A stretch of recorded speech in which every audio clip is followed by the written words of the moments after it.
All right, we live? Brah, brah, brah, brah, brah, brah. All right, guys. Give me a minute. Brah, brah.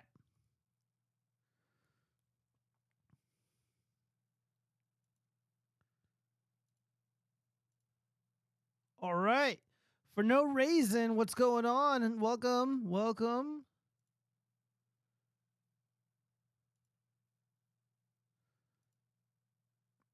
Choo, choo.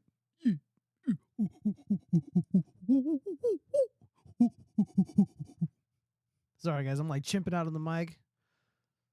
The fuck is going on with my Rumble, dude? Rumble's got like an 8-hour delay. Holy shit. Well, there goes my revenue. Now I'm going to be restricted because I said no words. All right, man. Let's just get this party started. I'm Alex Jones, your host.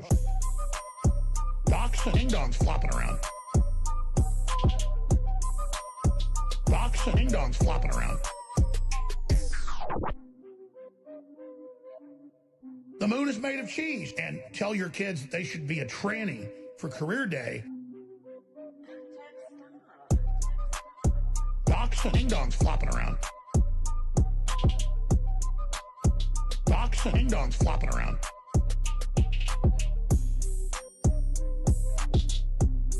Excuse me, it's ma'am. It's ma'am. It's ma'am. It's ma'am.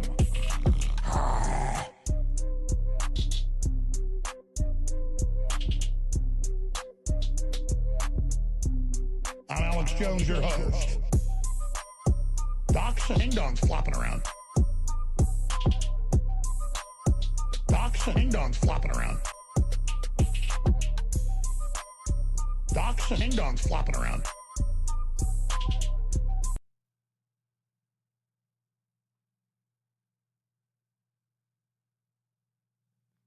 All right. Greetings, everyone. I'm glad to be here once again for another exciting episode of the watchfrogs. I appreciate every single one of you joining as always. Now, before we begin, please be aware I'm streaming on dlive, Trovo, Kick, Facebook, Rumble, X, formerly known as Twitter, Twitch.tv, and YouTube. For those who enjoy or prefer the audio-only experience of the show, you can head over to Google Podcasts, Apple Podcasts, Spotify, or anywhere else where podcasts exist. Of course, links are in the description. Now, let's review what's going on the docket for tonight. I actually had to add a few things, but first, 1 in 5 U.S. voters admit to 2020 election fraud. We're going to have to get into it. The next Iowa GOP presidential debate is in limbo. What does this mean?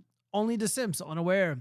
Racist mayor caught in a very, very sticky situation. Mayor Wu is branded as a giant hypocrite for being anti-white in the streets, but extremely pro-white in the sheets. She has a white husband. We got to get into it. It's really interesting.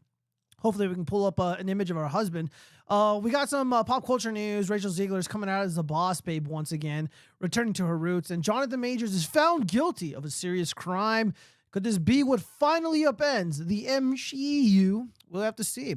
Also sprinkled on the docket is a little bit of crime. We got a hate hoax going on and some 304 cringe. And right now, the Supreme Court in Colorado is doing some shady stuff.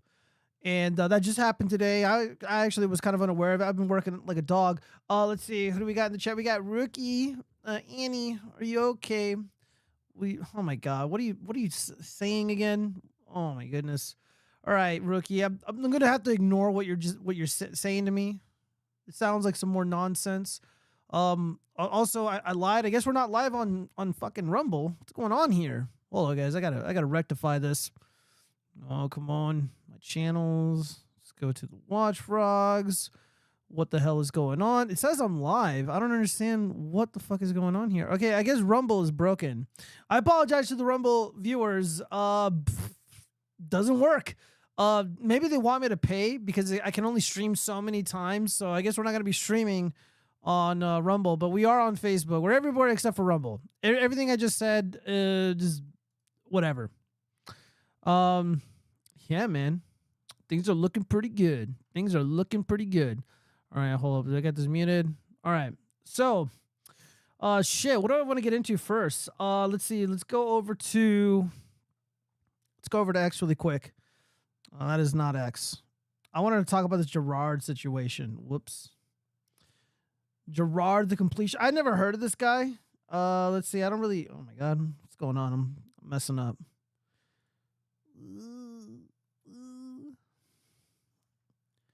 Yeah, this douchebag right here. All right, so I actually have quite a few thoughts about this, but you know what? I need some wine first. God, Halloween. Not Halloween. Jeez, I'm thinking about Halloween. Getting way ahead of myself. Christmas is right around the corner. Let me know what you guys are expecting for Christmas, and let me know if you've been naughty or nice. I've not been naughty, but I've certainly haven't been nice. And what are we drinking? What is this? A Merlot? Yeah, I'm drinking Merlot. This is not my favorite Merlot. I think this is the last bottle of wine that I have in my house. And this is the only way I can enjoy the show. It's going to be relatively short because I got family here and we're painting. And that needs to get done because I want to start making other content. Just making content in general besides streaming every Tuesday. And I do plan to stream more, except for on Rumble. Rumble is going to be punishing me because I don't have a deal with them. So whatever. Let's see. Friedrich Marx writes, Trump election in Colorado is fake news. It's already on a stay. It's a psyop. It probably is a psyop. They're probably trying to rile people up. We're going to get into it. Or I believe, we'll read it because I got something pulled up from the AP. Again, this happened while I was at work, so I didn't really get to dive into it, but it sounds like bullshit. And it is, obviously. So, yeah, man. Let's go ahead and see what's going on with the Jirard fellow. Dude, listen to this shit. And I'm going to summarize this because he had a 40-minute call was just dropped by Mudahar, which is the Pajit in the middle. So this Mudahar fellow, he ended up posting this whole entire thing, 40 minutes long. I listened to it while I was at work, so let's go ahead and just dive in. The last thing I want to do is ruin the legacy of my family, of my mom and her memory, especially because this is such a personal thing for the last 25 years of my life.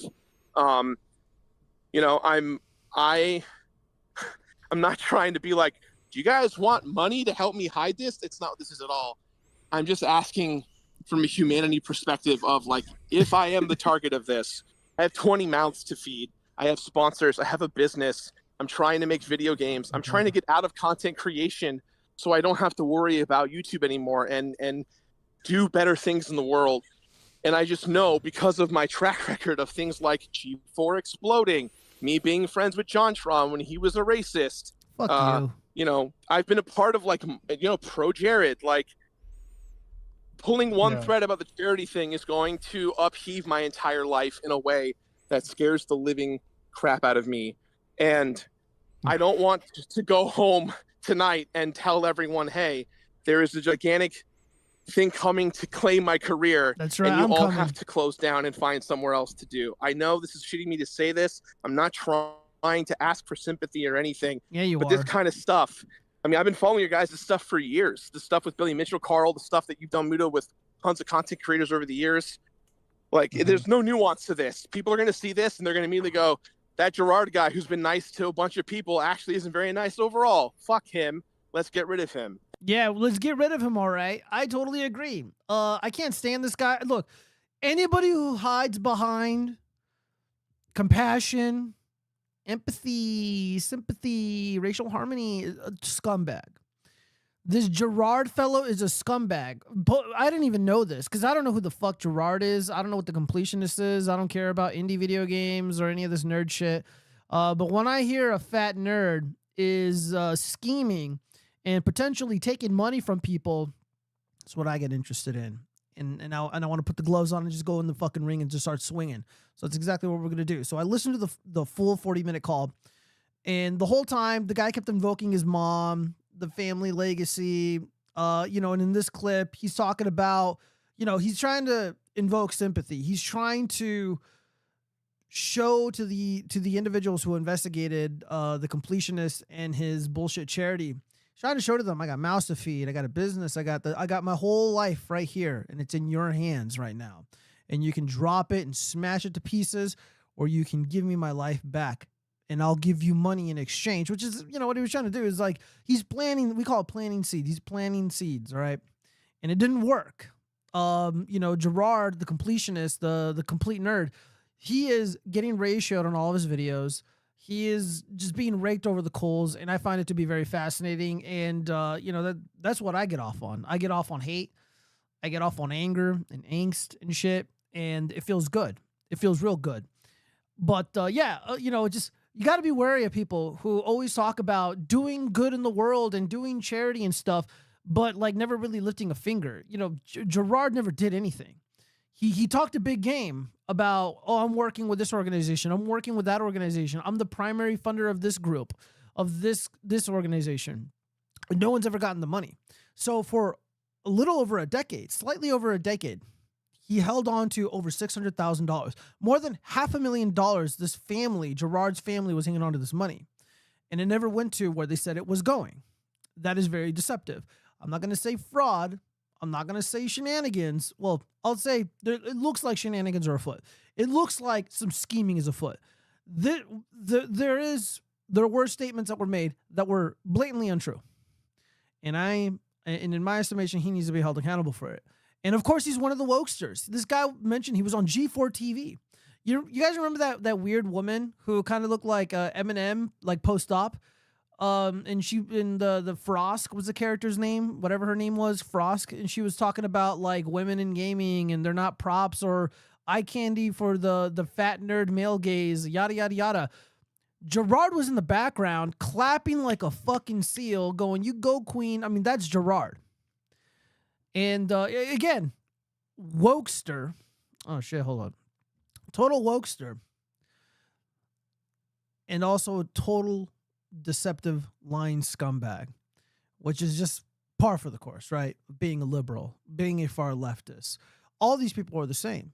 Hassan Piker pretends to be, Mr. Empathetic, Mr. I'm on the right side of history, and he detests violent, evil Nazis, these imaginary Nazis, but he's espousing hostility and violence, that of which we've never seen espoused by people who are legitimate members of the KKK or people who are actual Nazis. Let's see, Friedrich Marx, right? Don't steal money if you have to feed people. Actions have consequences, bro. Clearly, this guy is a woman. Yeah, Jirard is a woman, in my opinion. He's a feminist. He's a soy boy. He's a liar. The guy lied. And you compare and contrast the leaked audio or the phone call that was leaked. You compare and contrast that to his official response. And, he's talking like a tough guy. He's talking, real tough, like nothing's going to stop him. He's going to defend his family. He's going to defend Indie Land. He's going to defend his mom's honor, blah, blah, blah. Bro, you're groveling at the feet of Mutahar and Carl Jobs or Jerps or whatever his name is. You're groveling at their feet, begging them, quasi-bribing them to not be held accountable. Let's see if we can find any more. Hold on 1 second. It's wrong screen. Let's see if we can find more stuff on this. Let me see. If I look at the completionist,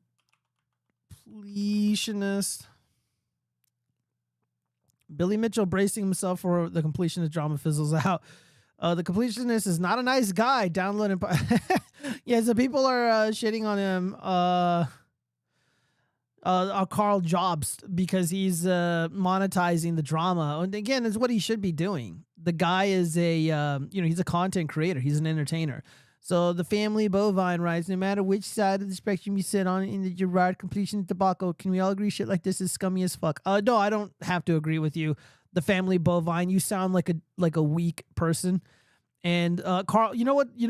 We can all agree on that's scummy as fuck. Scamming innocent people and using the memory of your dead mom to just fleece your pay pigs.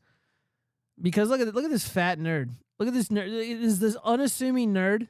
Nobody would think he would fuck you over, but I'm disappointed. I got a theory about guys like this. Hold on, let's just listen to this. I was not more straightforward regarding the foundation's timeline for making donations, and that I made statements potentially implying the completionist charity accused of failing to report donations following controversy. Donations were made when they had not yet been. It took too long for clear action to occur, and I apologize for all of this. But such inaction was not done for any selfish or malicious reasons. The saga continues. Oh shit, I don't even know if I can play this music. Hold on, let me mute that. All right, saga continue. Carl Jobs, Mudahar. Ruin the legacy of my family, of my mom. Oh, it's basically something we already read or something we already heard. Oof, this ages well. Let's see. I wonder if Jirard, the completionist, will ever actually come back, considering everything the past few days. Here, let's listen to what this clip has to say. I'm sorry to you guys, but I'm not going to apologize for the actions that I took. I'm just going to make it sound like I did and expect all of you to then write angry tweets and Reddit posts and Medium blogs about how my apology was out of touch, so that later on I could delete all my tweet threads, this very own video, and so much more out there. I do have the receipts. I'm not going to show them in this video, because if I do, it makes me look like a better person for not showing you. I'm trying to protect the people involved in the situation, so I'm not going to show the receipts. But I might. It just depends how this apology video goes. Thank you so much for supporting the shows. Thank you so much for accepting this apology video, and if not, go fuck yourself. Wow, what a fucking loser. Yeah, this guy's a loser. I can't stand this guy. You know, hold on, let me bring myself back here. You know, there's something about these like pathetic nerds, like the completionists, like Call Me Carson and Dream, you know, because you got these dorks who end up becoming really, really popular, really, really famous, really, really quickly on the internet. These are guys, don't get chicks, don't have a lot of friends, never really had a lot of money, don't really have any real world skills. Some do, but most of them don't. And then they make it. And now they're being showered with all kinds of attention from people, from women, from these big companies. You know, Jirard is literally hanging out with celebrities. And it got to his head. In my estimation, it got to his head, and that's why he was holding on to this money. He held on to it for 10 years. He probably thought he was going to get away with it. I'm going to get away with having $600,000 in this bank account. And you're probably going to end up keeping it, or they're going to end up paying themselves, or they'll figure out something to do with it, right? Where it ends up in their pocket somehow. That would be my guess. You know, Call Me Carson, again, a dork, total dork, not really popular with the ladies, and then he becomes popular right on the internet. And, you know, the guy gets accused credibly of horrific things involving ladies. Dream, total goofball, gets credibly accused of being inappropriate with the ladies and whatnot, and so on and so forth. There's so many of these examples. I could go on forever. And but there's, you know, Boogie 2988, you know, the big giant obese guy. You know, he's like, oh, look at me. I'm so cool. I'm so friendly. Everybody loves me. I'm like this friendly nerd. I'm this friendly, unassuming nerd. But the guy's a liar. He's a manipulator. And, you know, he's got violent tendencies. You know, he almost killed Frank Hassel, who's a total Chad, by the way. And it would have been a great loss for the world had he been taken out by the incredibly obese and disgusting Boogie 2988. But that didn't happen. But again, you know, these people put on a facade. They're putting on this mask. And I don't want people to be fooled by it. I see right through this shit, man. I'm just not convinced by any of this charity bullshit. You're never going to see me do anything for fucking charity on this channel. If I do, maybe I'll have like a donation drive, and with the money, I'll like build puppets and give them to hospitals so they can like entertain children and stuff, like St. Jude. But that's about it. But I'm not gonna be involved in any of this type of stuff. But yeah, I just really wanted to talk about this, and it's just something that's been on my mind. And, you know, the real takeaway here is just to be mindful of these deceitful people that are taking advantage of well-meaning nerds, friendly people who just want to help out and do good in the world. And of course, people are taken in by this story of Jirard's mom. And you got, again, like the psychopath, the deceptive liar.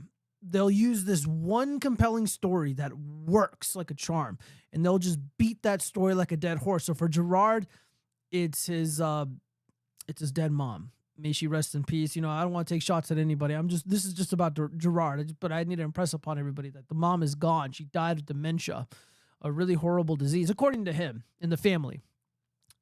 Eliza Blue Eliza Blue, you know, she hit the exact same notes whenever she was pressed about the sex trafficking advocacy, when she was pressed about her own so-called sex trafficking story. It was just the same bullshit, same rehearsed nonsense, and people fucking ate it up.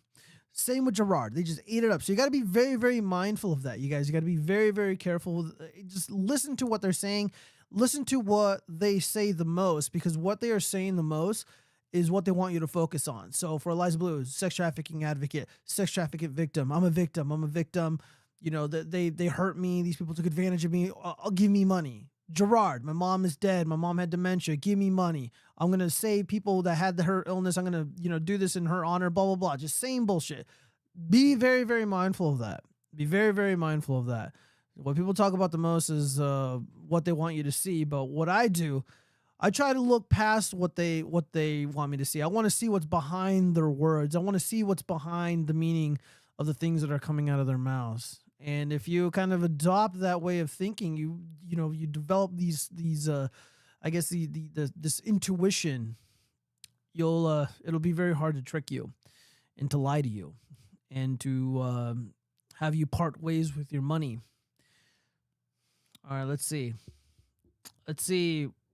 What up, G? What's going on, Mike Floyd? Thank you for joining us here at the Watch Frogs. Boogie is a degen. Oh, yeah. That's putting it nicely. Friedrich Marx writes, fat people are dishonest by default. Never trust fat people ever. Oh, well, I have to disavow. I'm going to have to disavow. Let's see. He made a hooker quitter job. Oh, yeah, dude. I ended up listening to that when I was painting because I'm redoing my garage. And I didn't physically watch it, but I was listening to the story. And then, yeah, listening to that skank talk about being a streetwalker, a professional streetwalker. And she's like, oh, yeah. And then, like, this fat guy, Boogie, waddled into my life. And I had to climb him like Mount Everest. And ever since then, I decided to quit sex work and get a college degree and find a cure for cancer because that experience was so fucking disgusting. And, to that, I can sympathize. I can sympathize with that. Dude, just imagine how... She's like, dude, just imagine you're like this streetwalker, you're like a 7 out of 10, maybe like a 6.5 out of 10. You like walk into the room and your client is Boogie 2988. And then he's just like, all right, sweetheart, assume the position. He's just like lying there. He's like that fat vampire in the first Blade movie where he's just like that fat like vampire guy thingy. He's like on the computer or whatever. That's kind of what it reminds me of. That's probably what lovemaking is like for Boogie 2988. But we got to get into the politics, you guys. We got to get into the politics. A lot of crazy stuff going on. Let's go ahead and get rid of this.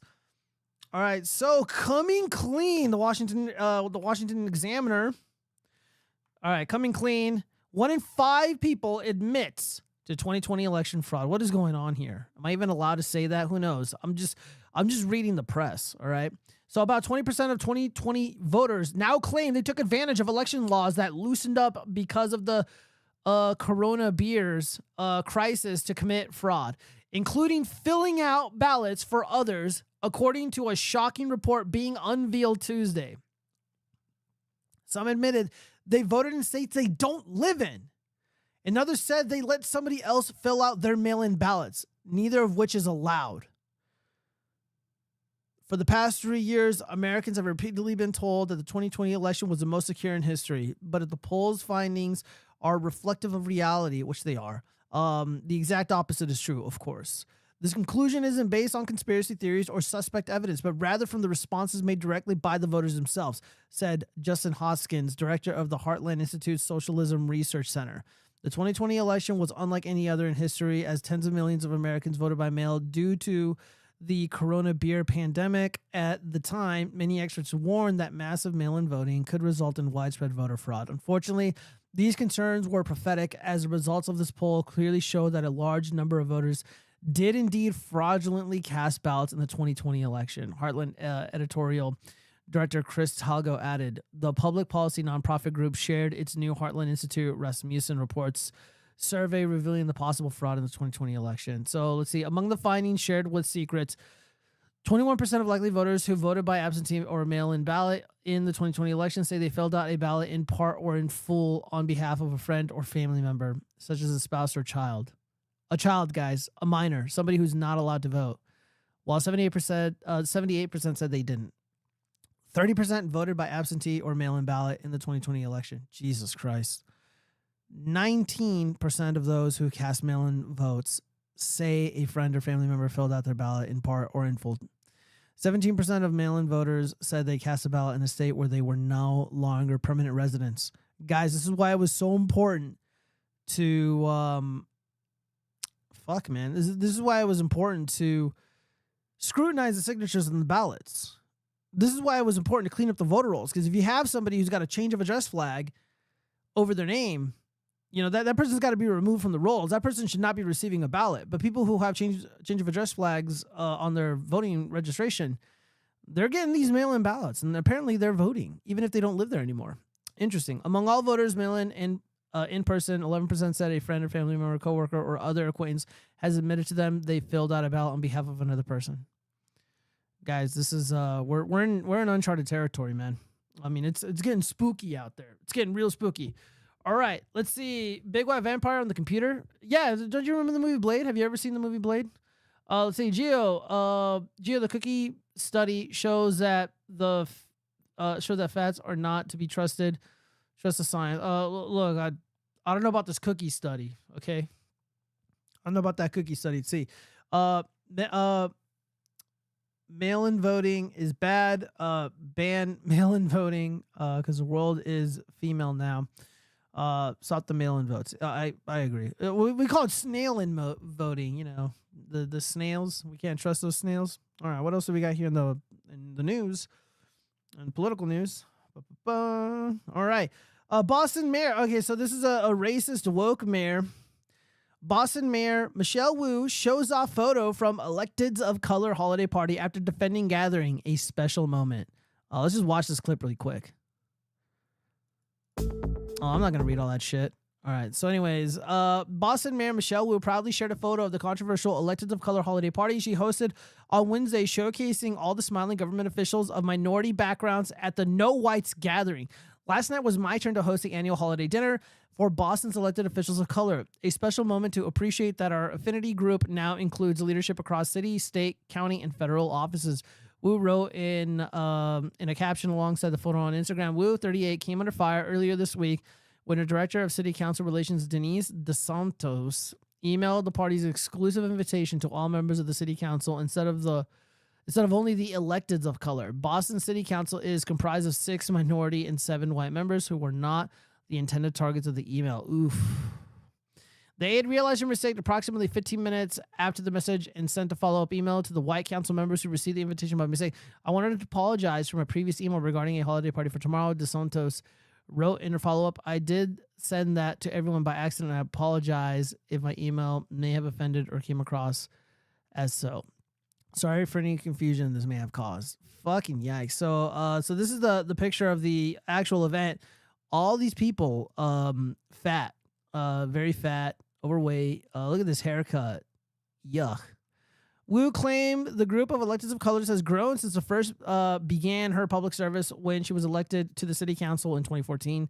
Not too long ago in Boston, we didn't need such a big table to fit electeds of color, but over time, as a city councilor and now mayor, following so many leaders who have paved the way, I proudly watched this group grow and create space for mentorship and fellowship among many who are breaking down barriers while holding the weight of being the first or only, she said. Oh, God, get the fuck over yourself, lady. Jesus Christ.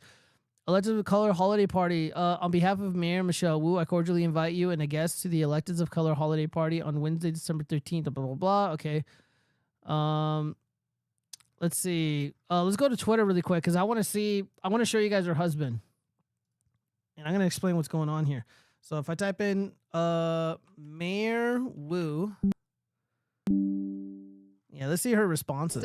An honest mistake that it was truly just an honest mistake that went out in typing the email field, and I look forward to celebrating with everyone at the holiday parties that we will have besides this one as well. In just over 100 days, we have connected unhoused residents at Mass and Cass to housing, treatment, and services. We've launched 3 free bus lines. We've taken some big, bold actions, but I won't lie, this past winter was pretty intense. Trial by snow, trial by fire, fighters union.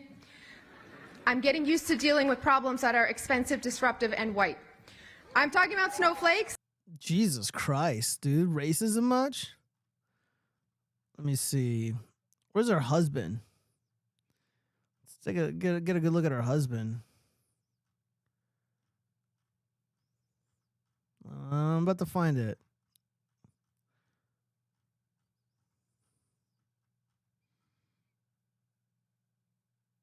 Barred, two white people. They look like nice fellows. I don't know why you would bar them. I'm just gonna Mayor Wu husband. Look at this fucking guy. Look at this. You guys looking at this? Look at this. No whites allowed, she says. Look at this fucking racist horse shit. Oh man. Oh man. Let me explain what's happening here. Because the politics about it, it's predictable, right? The liberals are racist. They're anti-white. They're anti-European. You know, these wokesters, right? Because Brianna Wu is super woke. They're very resentful and jealous of ethnic Europeans. That's abundantly clear. To me, at least. Here's what I see going on. All right, so this man is her husband. So she hates whites, but she's sleeping with one. Oh, let me read some of these comments really quick. My mom was telling me that the conspiracy people are saying civil war in the future. It almost seems like it's a common concept that there will be a civil war. AC, we'll get into that. Why is the mayor celebrating the bare minimum adult can do? Imagine thinking about being able to run a government is a white only thing and needing praise for doing it. Is you weird or white dude? Yeah. All right. So here's what's going on. Here's what I think happened. Mayor Wu is a lot older now. But when she was a lot younger, she's probably, pretty cute. She's in college. She meets tall white Chad. Tall white Chad rearranges her guts. Gives her a night she'll never forget. She falls in love.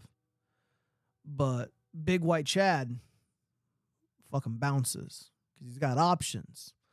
Mayor Wu, ever since her heart was broken, resentful, jealous, bitter, and she's an alpha widow.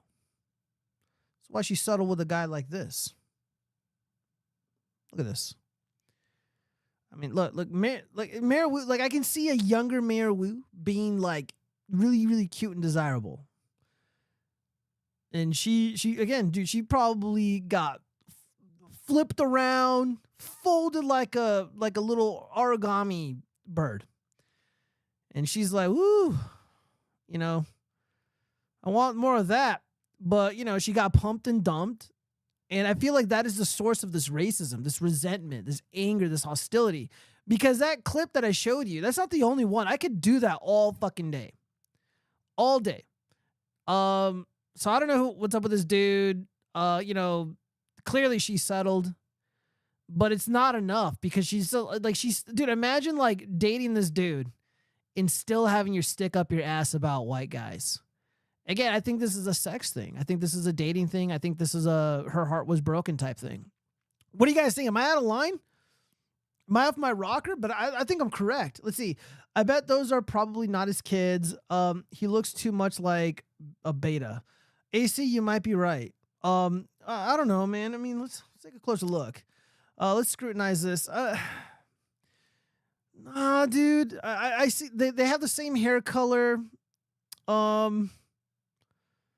I see the same hair color. The cheekbones, the facial structure, the nose bridge. Nah, I don't see infidelity here. I don't get a sense of that. I don't think she would do something like that. She is malevolent. She is bitter and resentful, but I don't think she would spite this man because, the man, he probably could have done better, to be honest. If anything, he settled.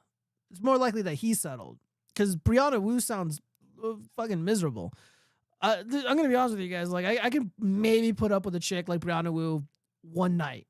Not even a full night, like a few hours, and then I put my clothes on and leave. But yeah, this is what I see. Brianna Wu, everybody was talking about this, and they're trying to make be all analytical and shit. But like, what else is there to say? Members of our government are blatantly racist, and they are hosting these events, and they're deliberately talking shit about white Americans, European, ethnic Europeans. And yeah, I don't know what else is. Yeah, they're mean. Yeah, they're so mean. They're rude. They're all these awful things. No, fuck that. We're gonna dive deep. I'm gonna break these people down. I'm gonna pull out their doubts and show them to you guys. I think that is a lot more fun. And by the way, when I do shit like this, when they get wind of it, they don't like it. I've had a couple of people email me and call me out, and they were really mad at the things that I said. But I'm not gonna censor myself, and I'm not doing anything wrong. I'm not violating any rules. I'm just saying things how they are. Yeah, if you don't like it, maybe don't be a racist asshole. Maybe try that for once. Maybe don't treat your colleagues like shit who didn't do anything wrong to you. I bet all those people, all those white members of the council, all those local government officials that have white skin, I bet they're just the nicest people ever, and all of them were blindsided by this. They're just like, whoa, what the fuck? But hey, what are you gonna do? What are you gonna do? It's 2023, and dude. I hate to sound like a total normie conservative, but again, let's just pretend for a second. Let's say Matt Gaetz, Congressman Matt Gaetz is like, yo, whites only party. You got to have white skin and everybody's got to wear white. And then it's like, he accidentally sends an email to AOC and he's like, and then he sends like another one 10 minutes later. Like, you're not invited because you don't look like us. Like, dude, it would be like international news. It would be international news. Again, this blew up on like right-wing Twitter, but nowhere else. All right, so let's move on to the next story. Oh, what the fuck? I guess that story disappeared. All right, so migrant families brace for eviction from New York City shelters as nearly 20,000 other asylum seekers are flown elsewhere.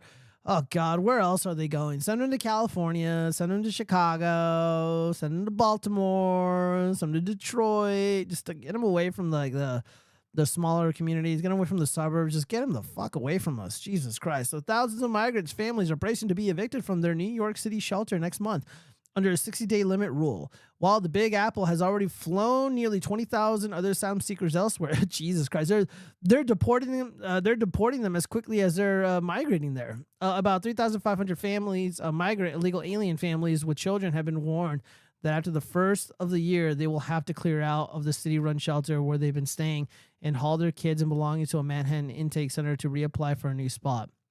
Yeah, so they're basically going to shuffle these people around, treat them like shit, make their lives miserable. And it seems like the solution to the illegal alien problem, which is, very intense in these cities, the solution appears to be just shuffle them around, move them from one place to another, just perpetually keep them moving. It's just a giant, it's like the Trail of Tears, but with like illegal aliens, and it's everyone's got smartphones, I guess. Let's see. The truth is, I don't know where we'll go, said Bianca Guzman, a single mom of 4 from Venezuela, to the Post on Monday outside of the Row Hotel turned migrant shelter in Midtown Manhattan, where she and her kids are staying. It is bad to leave because the weather is so cold, the 32-year-old mother added to her looming eviction, which was originally slated for the day after Christmas. Merry Christmas! Again, it's just like, you know where it's not cold? Where you're from. The mayor's office confirmed to the Post on Monday that the first migrant families such as Guzman's to hit their 60-day limit won't be forced to reapply till at least early January after the holiday. Oh, well, is Mayor Adams not merciful? Ecuadorian migrant Wendy Parra, 23, told the Post that she and her 3-year-old son are bracing to be kicked out of the Row Hotel shelter come January 18th. I don't know where they're going to send me or what's going to happen, she said Monday. I am looking for a job. I need the money to make sure my son stays fed. I don't care what type of work it is. I have been here for a month and haven't found a job yet. Well, that's pretty promising. No one's hiring these fucking illegals. That's interesting. Javier Ruiz, 34, of Venezuela, said he and his wife and 2 kids, 6 and 2, have until January 5th to vacate the room at the Row. We have to wait to see where they will send us, he said. I have already applied for my working papers. I am working on my papers so I can work and pay the rent somewhere of our own. I am a construction worker, but I would take any job because I'm a newcomer. Yeah, that's what they all say. Under the stay limit, the soon-to-be booted families will have to return to the Big Apple's main intake center, the Roosevelt Hotel in Midtown Manhattan, to reapply for a new placement at a city-run shelter if they can't find other accommodations themselves. Adult asylum seekers without kids are already subjected to a short 30-day limit on shelter stays. Dude, that's why like a lot of these people are like, coming with the kids. They're renting kids. Those adults who get kicked out but still require help have to head to a ticketing center in East Village to request a new bed. They are first offered a free one-way ticket to anywhere in the world. Yeah, send them to Africa. That'd be kind of funny. Many turned down the deal. Wow. They would rather be treated like shit by New Yorkers than go anywhere else in the world. Interesting. As of earlier this month, roughly 24% of asylum seekers saw a new bed in a city shelter after being given their eviction notice. All right, so you guys get the point. Let's see. More than 150,000 asylum seekers have come through our intake system since the spring of 2022. That's just New York, guys. Fucking insane. All of whom have been offered vital care, including shelter, food, access to medical care, casework services, legal assistance, and more. All paid for by the taxpayers. Our illegitimate government, this regime, is printing bullshit money to pay for these people. But, if you're a veteran, you're on your own. If you're a single mom, U.S. citizen, working 2 jobs, you're on your own. Doesn't matter if your husband left you or beat you, you're doing everything right in the world. These illegal aliens, all of whom are really fat, by the way, really well fed, they come first. They're more important. Our replacements are more important than ourselves. And we're the one funding this. We're funding our own annihilation. Interesting. So yeah, what do you guys think? Holy shit, that's insane. This is insane. But now they're like, oh no, they're treating us really poorly. We don't know what's going to happen to us. Yeah, welcome to the club. I don't know what's going to happen to me. Where's my news story? AC's talking about civil war. People, I'm worried about, the collapse of our society. I mean, things are already collapsing. Society is on a massive decline when we're starting to see planes crash all over the United States. They're not able to take off, because competency is not cherished in this country. Merit-based systems are not cherished anymore. Now it's all diversity-based. It's all inclusivity. It's all, Marxist and shit. So people who aren't qualified to fly planes, they're flying these things, they're operating them, and they're crashing them in the ocean. They're crashing them into little buildings before they even get to take off, which I guess is better than crashing in, into a busy neighborhood or something. But society's falling apart. What is to happen? What is to become of me in the future? I don't know, guys. I have no idea. I mean, these people are clearly going to be replacing us. Oh man, yeah. But everyone's talking about the Civil War. Did you guys see that Civil War trailer? Maybe we should watch it together. All right, let's see. I probably bet. I bet those are probably not his kids. He looks too much like a. Oh, I already read that.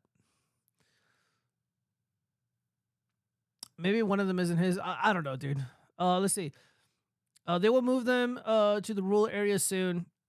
You wait and see it happen very, very soon. Friedrich Marx is probably true, but you move them into a little rural town, a little rural neighborhood. What are you gonna do with them? You can't force them to stay into let's say like a small police station or like a substation of a police office.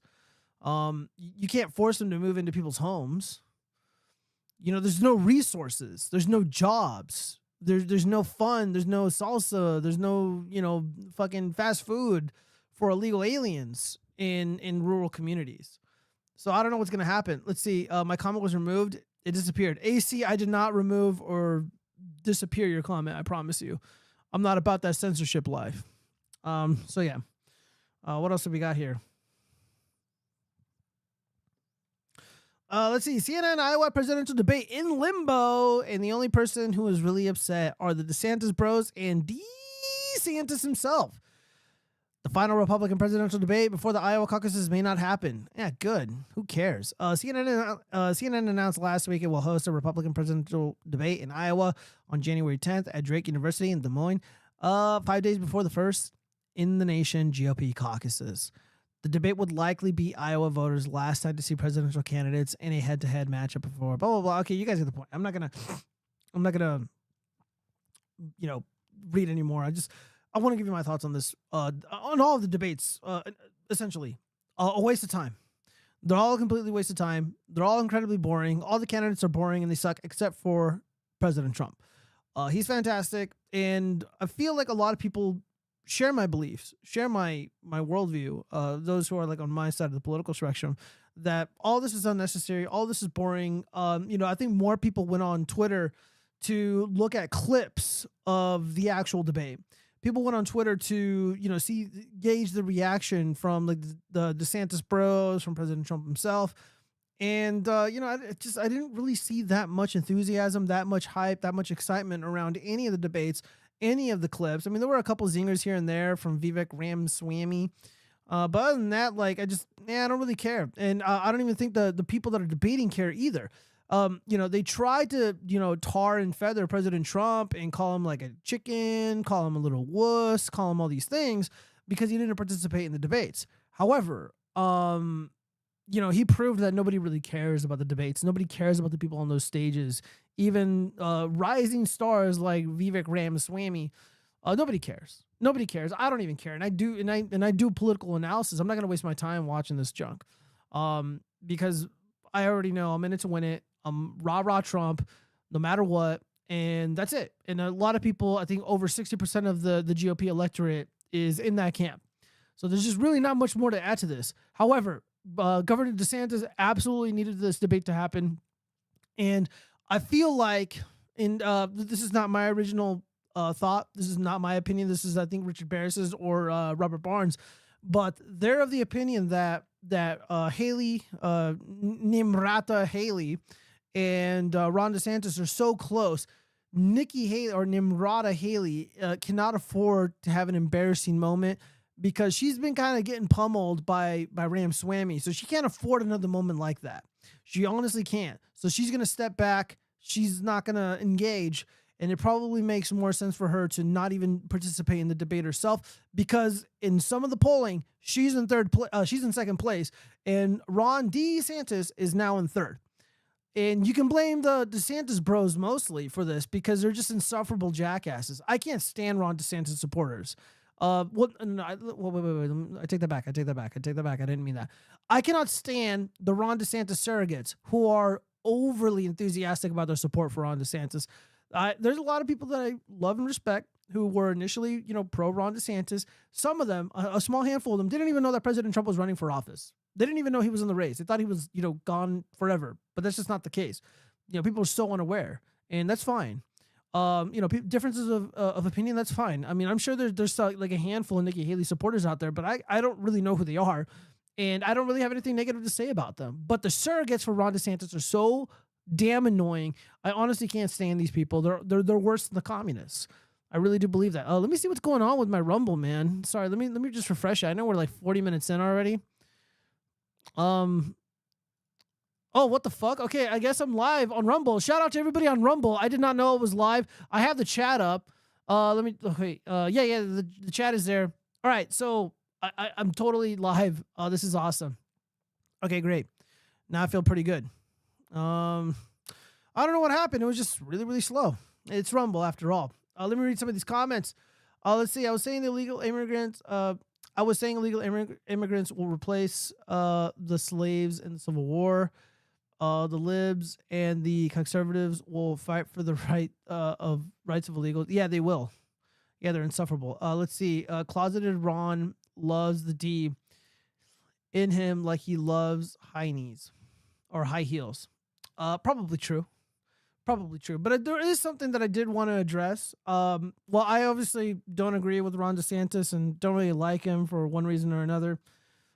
There is a behavior that I do want to highlight and that I do want to disavow.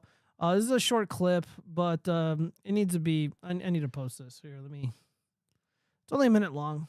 It's not that long. You guys will get the point. As soon as she decided she wanted to be a significant part of the campaign. Yeah, and he's talking about Ron DeSantis' wife, Governor DeSantis' wife, Casey DeSantis. So just context. It was open season. Nobody had an interest in going after the wife until her stupid name was on the website. Once you ran fucking DeSantis for president, DeSantis 2024 website, and the first name appearing on there was Casey, fair game, bitch. Sorry. I don't know what to tell these people. For everybody that says in poor taste, you're right, it would be in poor taste if she hadn't fucking volunteered herself into the campaign. Her and those fucking baby-ass kids have been tearing up the fucking Florida's mansion, right? Can't talk about them either, even though their bitch mother decided to strut them around like little stuffed animals, fucking showing them off, trying to get fucking votes. You know, like, I could have a beer with this guy. Absent this rant here, it would be cool. This guy is probably a decent fellow, but like, dude, why are you talking shit about the kids, man? And again, I don't really like Casey DeSantis. I think she's kind of like a stuck-up douchebag. But you know, that's just those are the vibes I get from her. But other than that, like, I'm not calling her like a bitch. I'm not calling her this. I'm not calling her that. No, this is in poor taste, man. This is disgusting behavior, and I had to disavow. Soon as you marched your sorry ass wife and kids out there, and you know what? I put this on DeSantis. Dude, what do the kids do, bro? What are you doing, man? The Dilly Show? I never heard of the Dilly Show. Because as a man, how did you not have the fucking courage to stand up to your own wife and tell her, go home? Get your fucking ass home. You're gonna go home and raise our children right now. I'll hire a nanny. I've got to work. Yikes. I don't know, man. Am I out of line here for disagreeing with this behavior? Because there are a handful of people that, again, I personally didn't see this. I think I might have seen a post from Laura Loomer, but I didn't read the whole thing, so I could be wrong, where they were mocking Casey DeSantis and said that she was lying about having cancer. I don't know if that's true or not. I don't know if it was genuinely said. I know the DeSantis bros are saying that, you know, us Trump supporters were mocking the wife, but I've never done anything like that. I've never advocated for anything like that, and I take that kind of stuff pretty seriously. My mother had cancer, and it was pretty bad, man. I almost lost my mom. Luckily, she survived, and yeah, you know, I prayed for the DeSantis family, and it's not something I'd wish on anybody. So I feel like a lot of people are unfairly attacking the family, and that's just not something I'd like to do. Or not something I would do anyways. However, if she is lying about it, or if she did lie about it for whatever reason, well, I'm not going to do anything about it, but, you know, God finds a way to punish people who are dishonest and who scheme. And let's pretend that she made it up. The embarrassment that the family is going through right now because of the way that the campaign was run is probably sufficient punishment enough, because she wanted vanity, right? Praise. She wanted the victim points, and now all of that is vanished.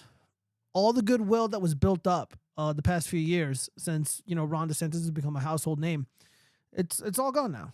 It's all gone now. So again, I hope that it didn't happen, and everything that's been going on with the campaign is just a result of Ron DeSantis and Jeff Rose's horrific management of their, you know, of the whole thing and their own actions. But you know, if Casey DeSantis was doing some sneaky beaky nonsense, saying things that were not true to garner sympathy, to, you know, to gain favorability for her husband, then you better hope God forgives you, man.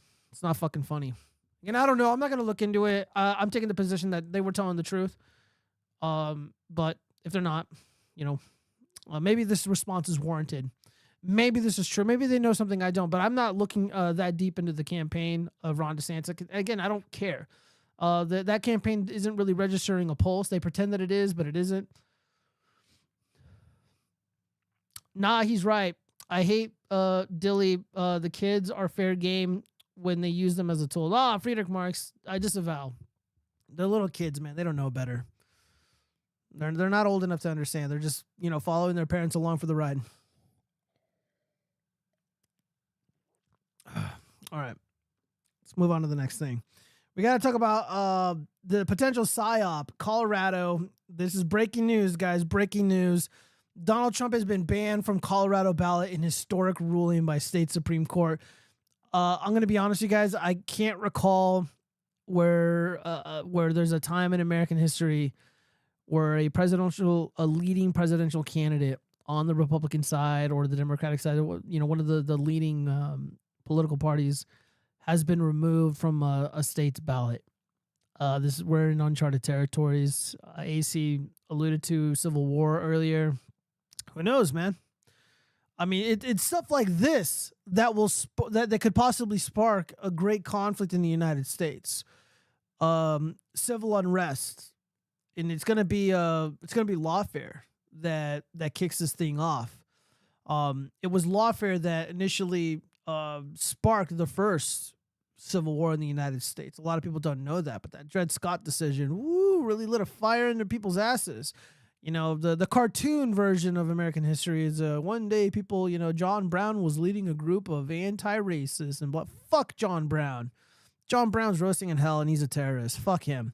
A divided Colorado Supreme Court on Tuesday declared former President Donald Trump ineligible for the White House under the U.S. Constitution's insurrection clause and removed him from the state's presidential primary ballot, setting up a likely showdown in the nation's highest court to decide whether the frontrunner for the GOP nomination can remain in the race. The decision from a court whose justices were all appointed by the Democratic governors marks the first time in history that Section 3 of the 14th Amendment has been used to disqualify a presidential candidate. Yeah. So I have some legal questions here. How can he be held accountable or liable for this so-called fake insurrection that honestly never happened or materialized, but let's pretend that it did? President Trump was never convicted or proven to have been culpable or responsible in any meaningful way of such a insurrection. You know, meandering around, hooliganism, in my estimation, especially since the individuals were unarmed, that doesn't constitute an insurrection. And again, I didn't want what happened on January 6th to happen. I wanted everybody to be outside, peacefully protesting, singing, letting their voices be heard. I wanted people to engage in prayer and hope that the elected officials, our congresspersons, our, you know, the senators would do the right thing and kick the vote back to the states, because what you wanted was the government to essentially say, hey, we're not going to sign off on this election because there are legitimate concerns and questions about the way that all of this occurred. But the process was interrupted by hooliganism, by the federal, by these sneaky federal agents, in my opinion. But anyways, again, it's like, what insurrection exactly? The only people that were ruthlessly murdered was an elderly lady, I forget her name, I apologize, and Ashley Babbitt. They were ruthlessly killed by the DC cops. Let's continue. Majority of the court holds that Trump is disqualified from holding the office of president under Section 3 of the 14th Amendment. The court wrote in its 4-3 decision, Jesus Christ, by a hair. Colorado's highest court overturned a ruling from a district court judge who found that Trump incited an insurrection for his role in the January 6, 2021 attack on the Capitol. What attack, dude? Again, lies. These are lies. But said he could not be barred from the ballot because it was unclear that the provision was intended to cover the presidency. The court stayed its decision until the 4th, January 4th. So this isn't even doesn't appear to be permanent. So this decision is going to be stayed until January 4th, okay, or until the U.S. Supreme Court rules on the case. Well, what's going to happen after the 4th? I don't really know, you guys. I think they want the Supreme Court to intervene so the press can say, well, here comes all these illegitimate justices coming to save Orange Man. It's pretty interesting.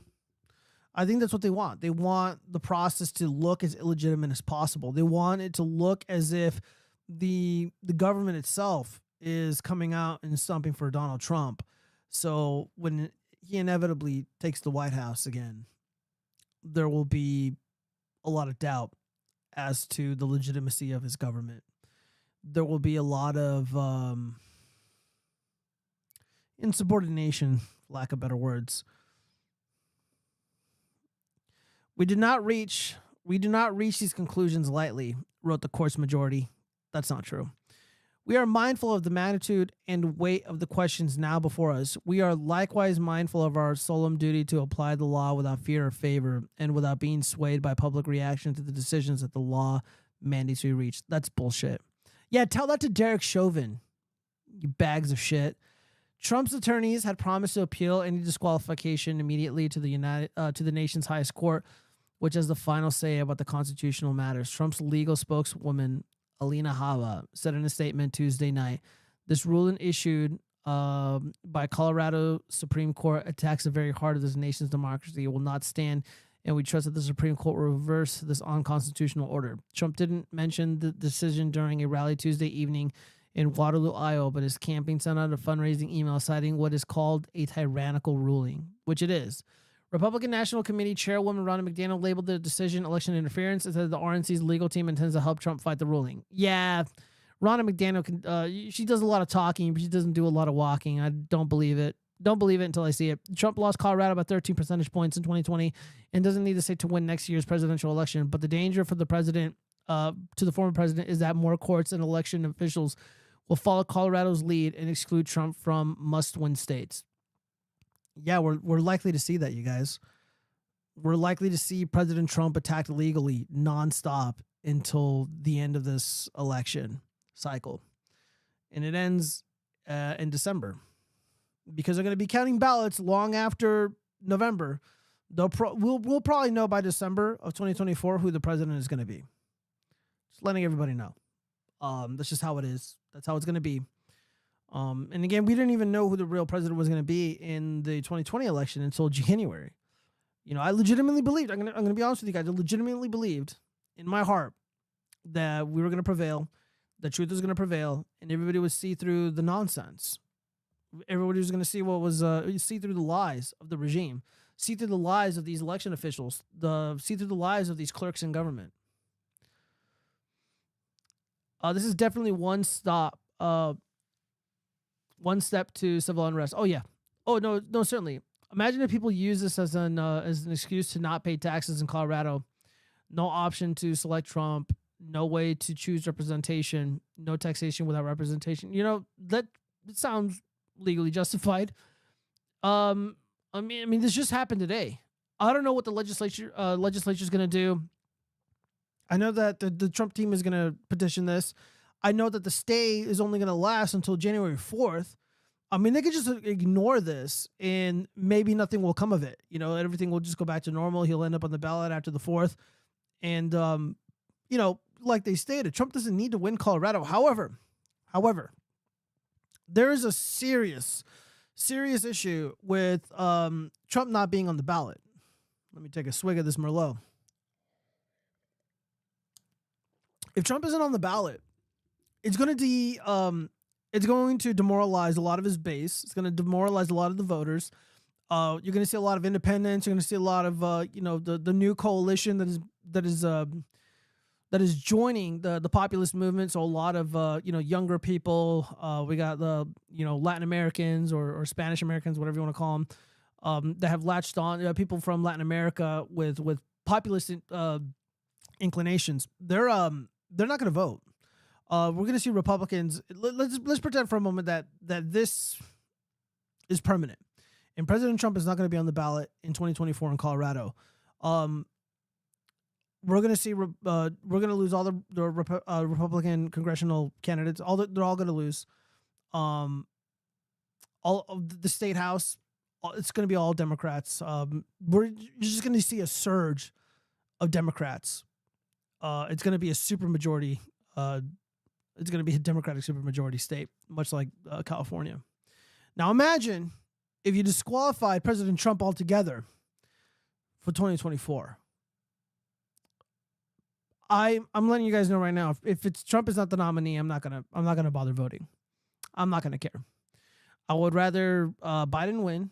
I would rather him start World War III, or if I wouldn't want that, but if he did, it'd be preferable because my enemies would be drafted to go fight.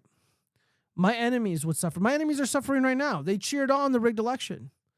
They wanted this, and they're losing their jobs, losing their health care, they're losing their cars, getting repoed. There's no good jobs anymore. They're losing it all. They did this to themselves. I warn people, don't take the pharmaceutical products of significant relevance. Don't vote for Joe Biden. He's corrupt. He's a creep. He's this. He's that. He's gonna fuck over. He's gonna fuck everybody. He's gonna fuck everything up, and he did. If Trump is not the nominee, they disqualify him. They murder him. They throw him in fucking prison and whatever. I'm not gonna vote. And there are millions of people like me. Biden is probably gonna win every single state. Legitimately. Funny enough, if Trump is not the nominee, Biden's gonna win legitimately. And we're going to see supermajorities, Democratic supermajorities in all the state houses. We're going to see more Democratic governors than we've ever seen before. Democrat woke sheriffs, DAs, etc.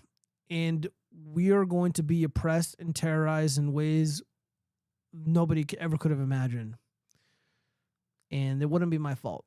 It's everybody else's fault because they didn't fight the way that I fought. They didn't speak the truth. They didn't go out and vote. They didn't do anything. I've offered my services to people like Adam Laxalt, to other high-profile, political candidates. They want a strategist who's not going to fuck them over, steal their money, like Jeff Rowe does, or like Jason Miller, who's out here in Vegas getting strippers pregnant and shit, doing drugs, just being a fucking loser. If they really wanted to win, they could win, but they don't really care because the Republicans are just as useless as the Democratic Party. Civil war? Yeah, maybe. And the lines in the sand might be along racial lines. I don't know what the future looks like. I'm gonna be honest with you guys. I have no idea what the future looks like. That worries me. That worries me a lot. Because usually I have that intuition, a really good intuition. I can kind of see beyond the obvious, but I don't see how this ends.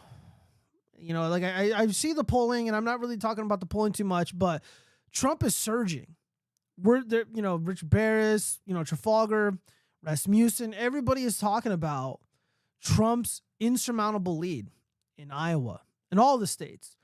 If they don't cheat in the primaries, if the Republicans don't fuck over the electorate, if they don't fuck over Trump and they go laissez-faire, Trump is going to win every single state in the union in the primary. Everybody, all the voters are going to corral around him, and he's going to be able to make his case better than ever before. And in a fair world, he can probably win the 2024 election. But everybody has to vote, and they got to do it in person. And if they're not able to do it in person, they got to have their ballot in their back pocket, and they got to submit that ballot. And get the ballot to have their family fill it out, and then you can drop off the family's ballots. I think that's legal. It should be legal. A family member could drop off a ballot, but they can't fill it out on behalf of somebody else. That's illegal. But a lot of people did it anyways. So, whatever. If enough of us do it, they can't cheat convincingly. I mean, look how desperate they got in 2020. And now we just know so much more. I've been vindicated. People called me crazy. People said I was a lunatic, a schizo. I was 100% right about everything. We can win, but it's going to be rough. But if he's not the nominee, I just don't care anymore. Fourth is the bail to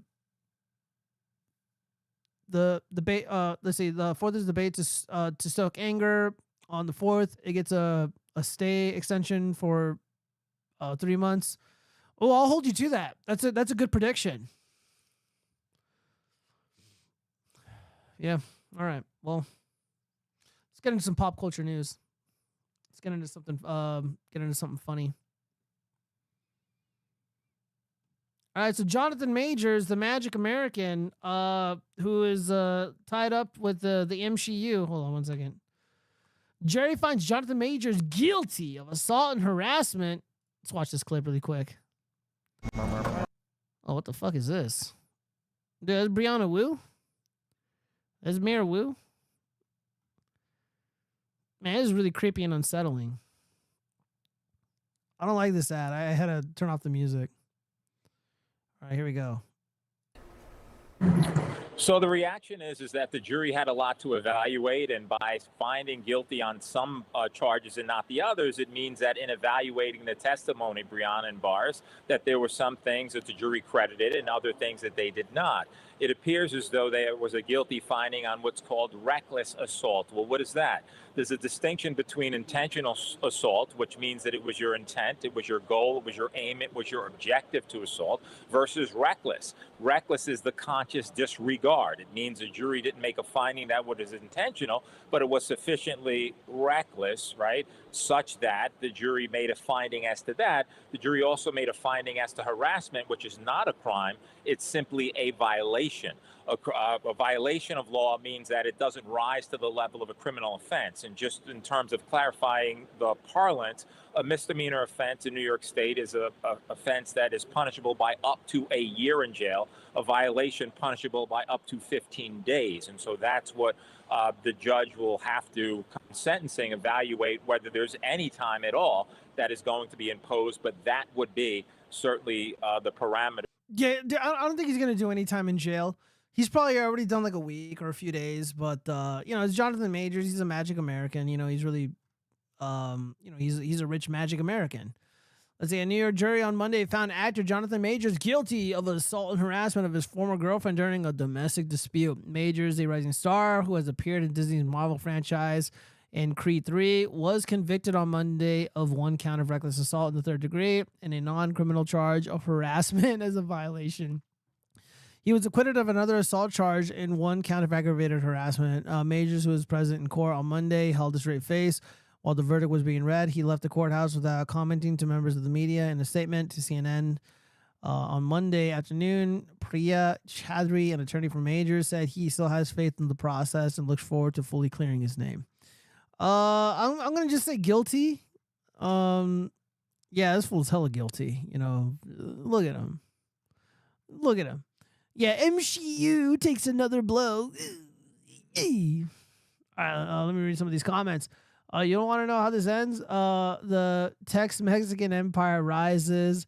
The Black Caliphate takes the East and failed states of the Northwest. Okay. Give me 1 second, guys. Hold up.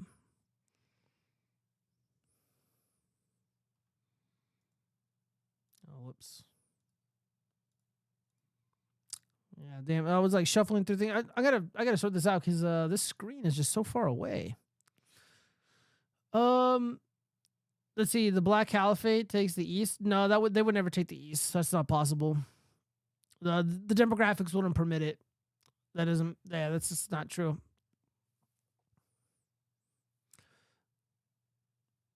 And so they take the East and failed states of the Northwest merged to Canada. No, dude, that wouldn't happen, bro. That wouldn't happen at all.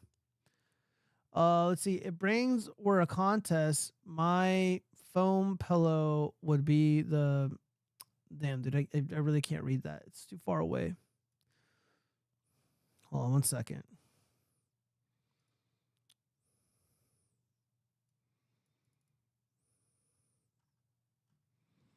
Can I zoom in on this text? God damn. Oh, there we go. I'll just have it right here in front of me.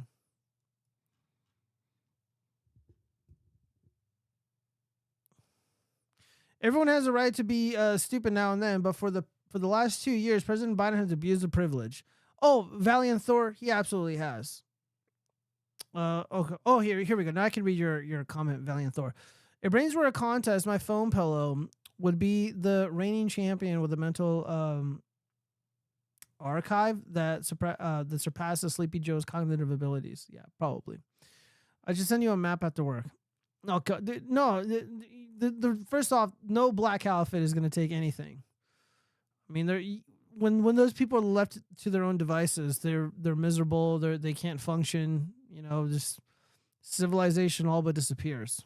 They would be easily conquered by anything. All right. Well, let's continue. We got one other thing before we get into crime. Rachel Ziegler's, this is from Bounding in the comments. Rachel Ziegler says that thankful for backlash against her Snow White casting. Nothing can hurt me anymore. Or nothing can hurt anymore because they've said the worst that they've said. Dude, what could people have possibly said to this woman that is like the worst of the worst? What, her acting sucks? Kind of does. It's not remarkable. I don't think she's bad, but they said that she's like a bitch, which she is. She's kind of stuck up and snooty. Yeah, she's all of those things. 100%. According to Snow White star Rachel Ziegler, rather than despair at the widespread backlash to her casting as a race-swapped version of Disney's first canonical animated princess, the actress has learned to be thankful for the discussion as it's allowed her to supposedly grow thicker skin. That might be true. I can see that. The controversial The Hunger Games, The Ballad of Songbirds and Snakes actress weighed in on the discourse surrounding her upcoming role while speaking to fellow Disney actress Haley Bailey. What's a stupid name? Who earlier this year portrayed Ariel in the live action blah blah blah. First broadcasting the topic following the discussion of Bailey's performance blah blah. There are always people who have something to say about our castings, but you proved them wrong with grace. I was so inspired by the way you handle anybody who said anything bad who had anything bad to say, and I give you really so much credit," said the Shazam Fury of the Gods actress. "You and I have always been kind defenders of each other online. I would be willing to fight a little because that's who I am as a person." Okay, this is boring as hell. Let's see. "I get my feelings hurt if my cat doesn't want to sit next to me," Lot Bailey. "So of course, and I think that's what people want." Blah. Let's get to the Rachel Ziegler shit. However, while Ziegler may now feel as simply ignoring her haters is the most prescient strategy for navigating her career, it seems as if this indifference was a rather recent development. For example, while speaking with The Wrap in October, the actress cared so much about the public criticism being levied against her, particularly her blatant disregard for Disney's original Snow White animated film, that she felt the need to change the narrative by pointing her critics' issues as being based in misogyny rather than demand for source material respect. To young Latino performers coming up in the industry, I would tell them to know their worth and to make sure they're loud about having seats at the table they deserve to be at. Why the fuck would you deserve to be at a table because of the color of your skin, because of your race, your ethnicity, etc.? The only reason you deserve any spot at any table in Hollywood is if you're talented. In her case, I mean, she's all right, but she probably had to put out, she had to turn loose that puñiti, if you know what I mean. You know, it may not have been Harvey Weinstein. Maybe it was Spielberg in a video game. Maybe it was one of those guys. Because, again, like, I just don't find her performance remarkable.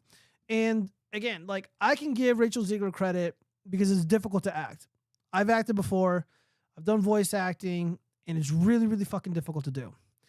You know, people just say, "Oh, you just look pretty for the cameras." No, there's a lot of fucking work that goes into it. And yeah, she could do it. She's proven that she can do it, but she's not remarkable. You know, Jamie Lee Curtis was remarkable. Jodie Foster is remarkable. Tom Cruise is remarkable. Angelina Jolie, you know, hit or miss, but she's unique and she's special in her own way. Scarlett Johansson, remarkable, fucking phenomenal, right?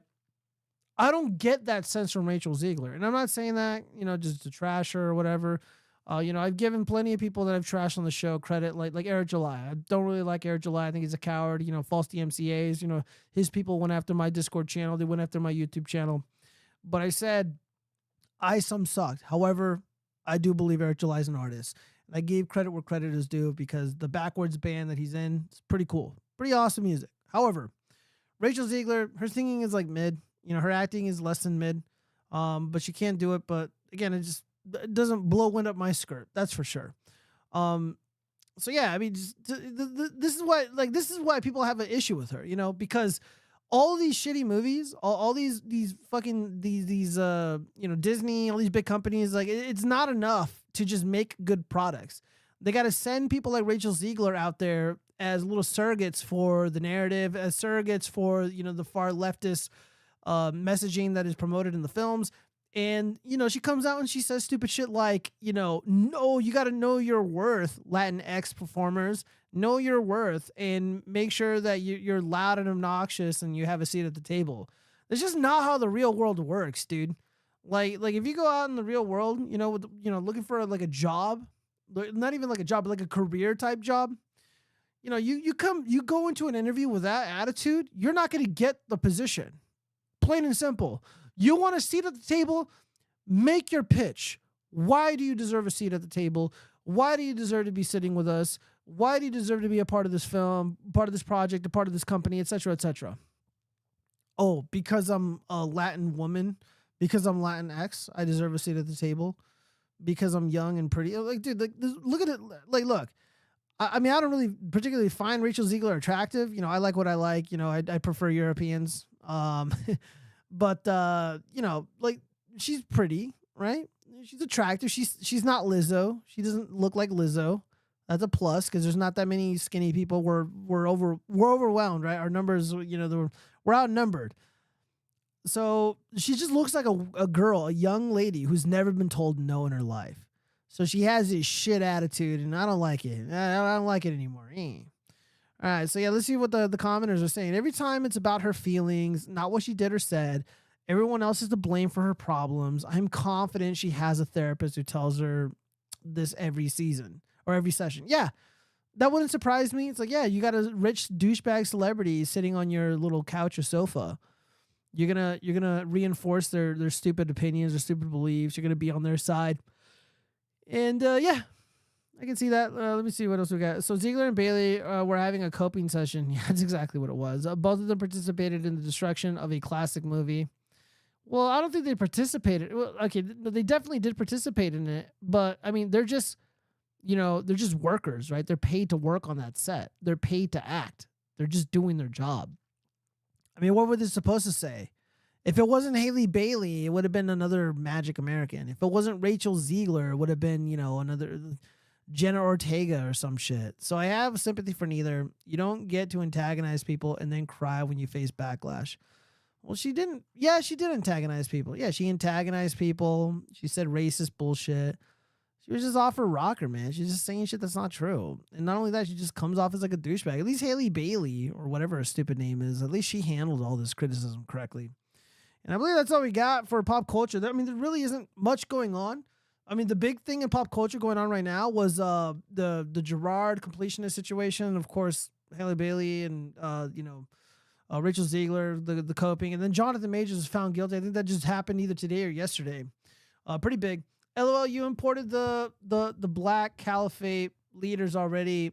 A man does not understand Islam expansion rules. Oh, first off, those people aren't black, for one. And yeah, I'm aware they've been imported into this country, but again, you just look at Rhodesia. Like one proper Rhodesian was worth like 5,000 of those idiots that they took out. They didn't lose anybody. Like I said, man, they want to fucking slug it out. It's not gonna go down the way that they think it will. And again, just like these people, just they can't maintain civilization. They can't even maintain their own households. I'm not worried about it. I'm more worried about inaction.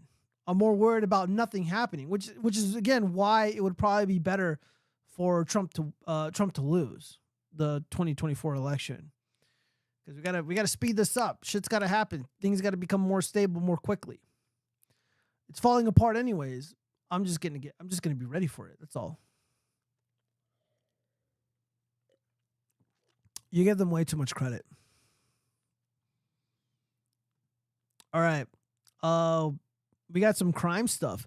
Florida man caught on camera throwing a tiny Shih Tzu into garbage dumpster, police say. Video surveillance that you can see behind me. Disgusting.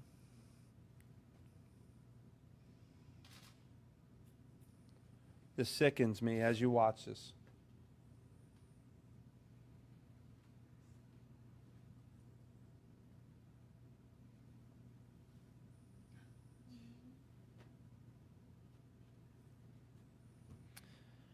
This video shows a blue vehicle pull up and the driver takes a trash bag with Zyler from the trunk and throws her into a dumpster.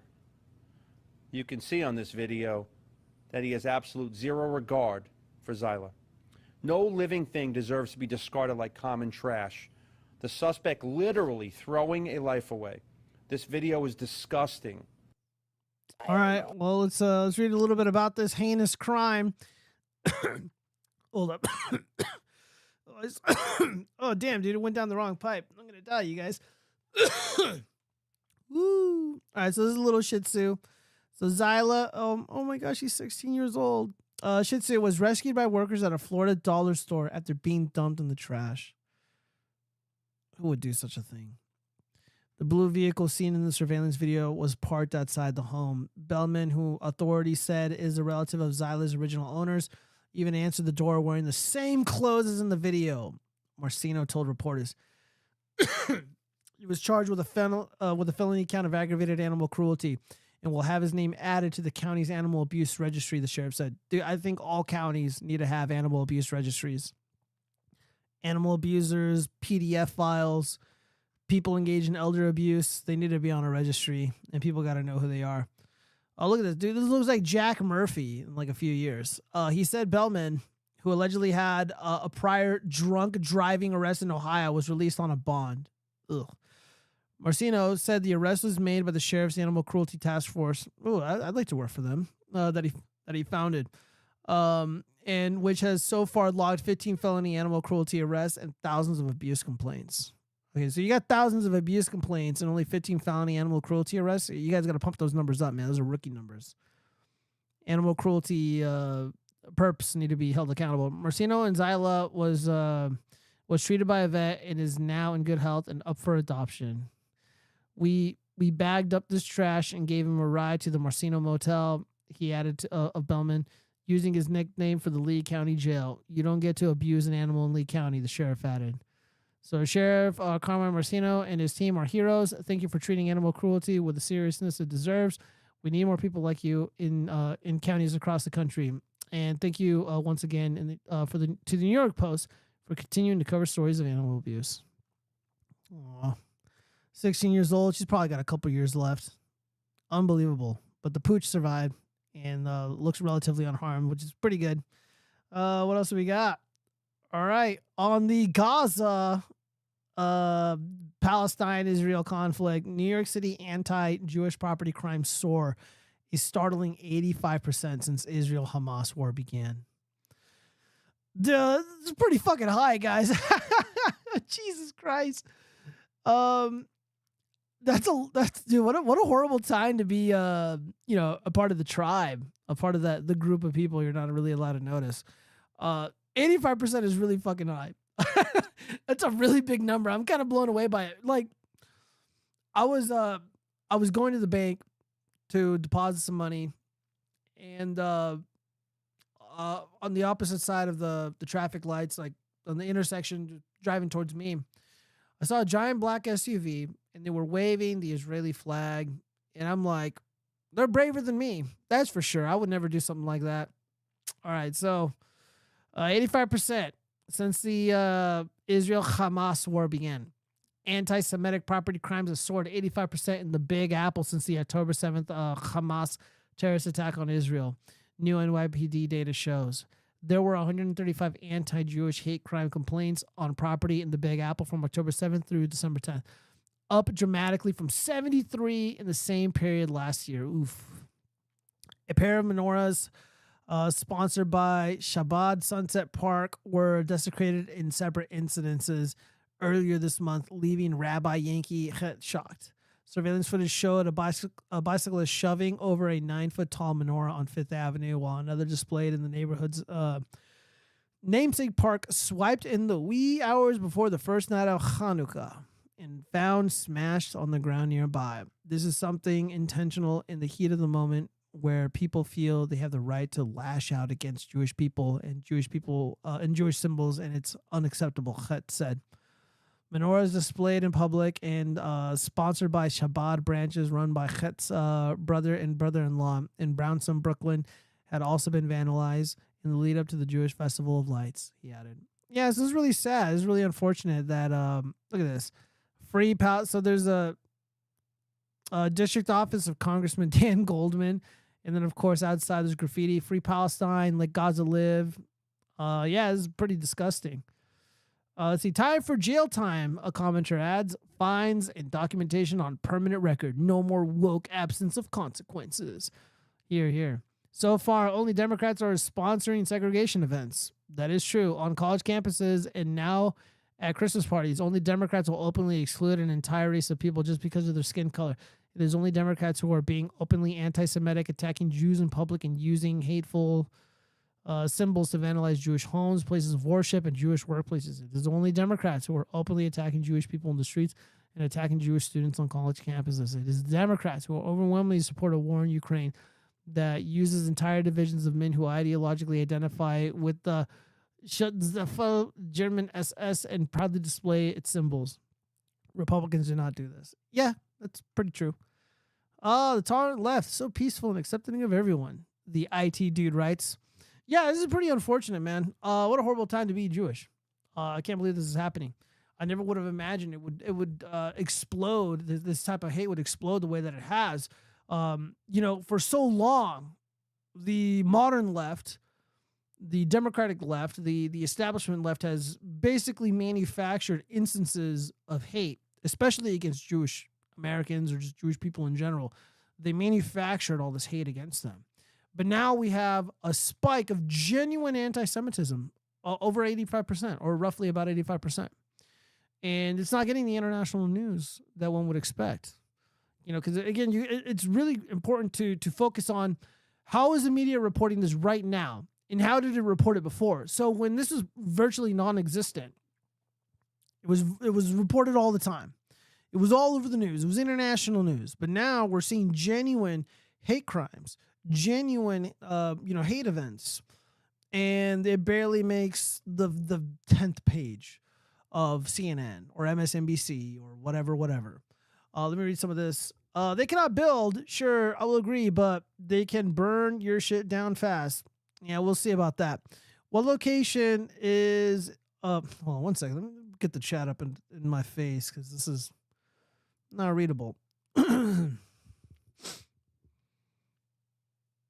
What location is an increase in anti-Jew crime? New York City isn't on the East Coast. It is on the East Coast. New York City is on the East Coast. Far East Coast. Like, it literally is the East Coast. And I recall, I think it was in Jersey or somewhere in New York, where there was a mass shooting in a downtown area, in a very urban area, and there was a small Jewish business, and of course, Magic Americans, they shot it up and they committed a mass shooting, and then after the fact, the overwhelmingly Magic American population was celebrating the deaths of these people, saying things that I'm not allowed to repeat on YouTube. But none of that was reported. But they don't mind plastering the images of all the people saying, they will not replace us at the Charlottesville bullshit, but whatever. By the way, Brittany Venti was there. It's interesting how her life wasn't ruined. Wonder what that means. Influencers declare that the new American dream is to leave the U.S. As they feel burned out by hustle culture. So we got to talk about finance stuff. So this is the young people turning on the hustle culture. Let's see what they have to say. Oh shit, never mind. That's not it. Here we go. The American dream is dead. Long gone are the times where you can work hard and make it in America. With rising costs, increased credit card debt, and inflation, it's no wonder Americans are struggling and working 2 to 3 jobs just to live. The rent and rising house costs in the US make it damn near impossible just to put a roof over your head. I believe that the new American dream is to leave. I sold my house in Houston, Texas to move to Bali and live there indefinitely. My rent in Bali is only $21 a day. And overall, I spend about $1,000 a month on my expenses. No $1,000 a month? I don't even urinate that many times a year. more struggling just to live. No more working a 9 to 5. I've created several different businesses and work for myself. I work a few hours a day and then head to the beach to relax and actually enjoy life. So if you're sick of the American dream and you want to leave too, hit that follow button for more tips and tricks on how to do so. She didn't really give a tip or trick, to be honest. She's just like, she's basically like a female version of a passport bro. It's like, oh yeah, life is really shitty here. I'm going to leave. Like, is that really advice? It's like, yeah, just leave. Just get out. I mean, I guess it is. Let's see. Because women vote for these policies. So she's an MLM scammer. I don't know what she is, Mike Floyd. She probably is doing some bullshit. I mean, when she says she's got multiple businesses, she's probably a liar. It's probably not even a legitimate business, to be quite honest. Looks like she put money into those magic lips. Yeah, I know. Foucault, you're correct. She absolutely did. Let's see. Passport bros are gay. And I agree. I don't really gotta look. I don't hate passport bros. I really got nothing against them. Like, look, you do you, boo. You know, you want to go to another country because you're not successful with women in America, but you'll find success elsewhere. Okay, knock yourself out, man. I don't really care. I just don't get this whole like, how do I put this without sounding like a simp or sounding like a traitor to the movement or whatever? Because again, I'll say this over and over again. I have overwhelming sympathy for men in American society. I'm only speaking for Americans right now. You know, prison rates, you know, are overwhelmingly men are you know, we got to deal with all the violence, real world violence, you know, out in public. You know, we're the ones going to jail. You know, the suicide rate is high among the men. We get fucked over in the divorce courts. Like I get it, man. I think advocacy for men is important. Fighting for men's rights is important.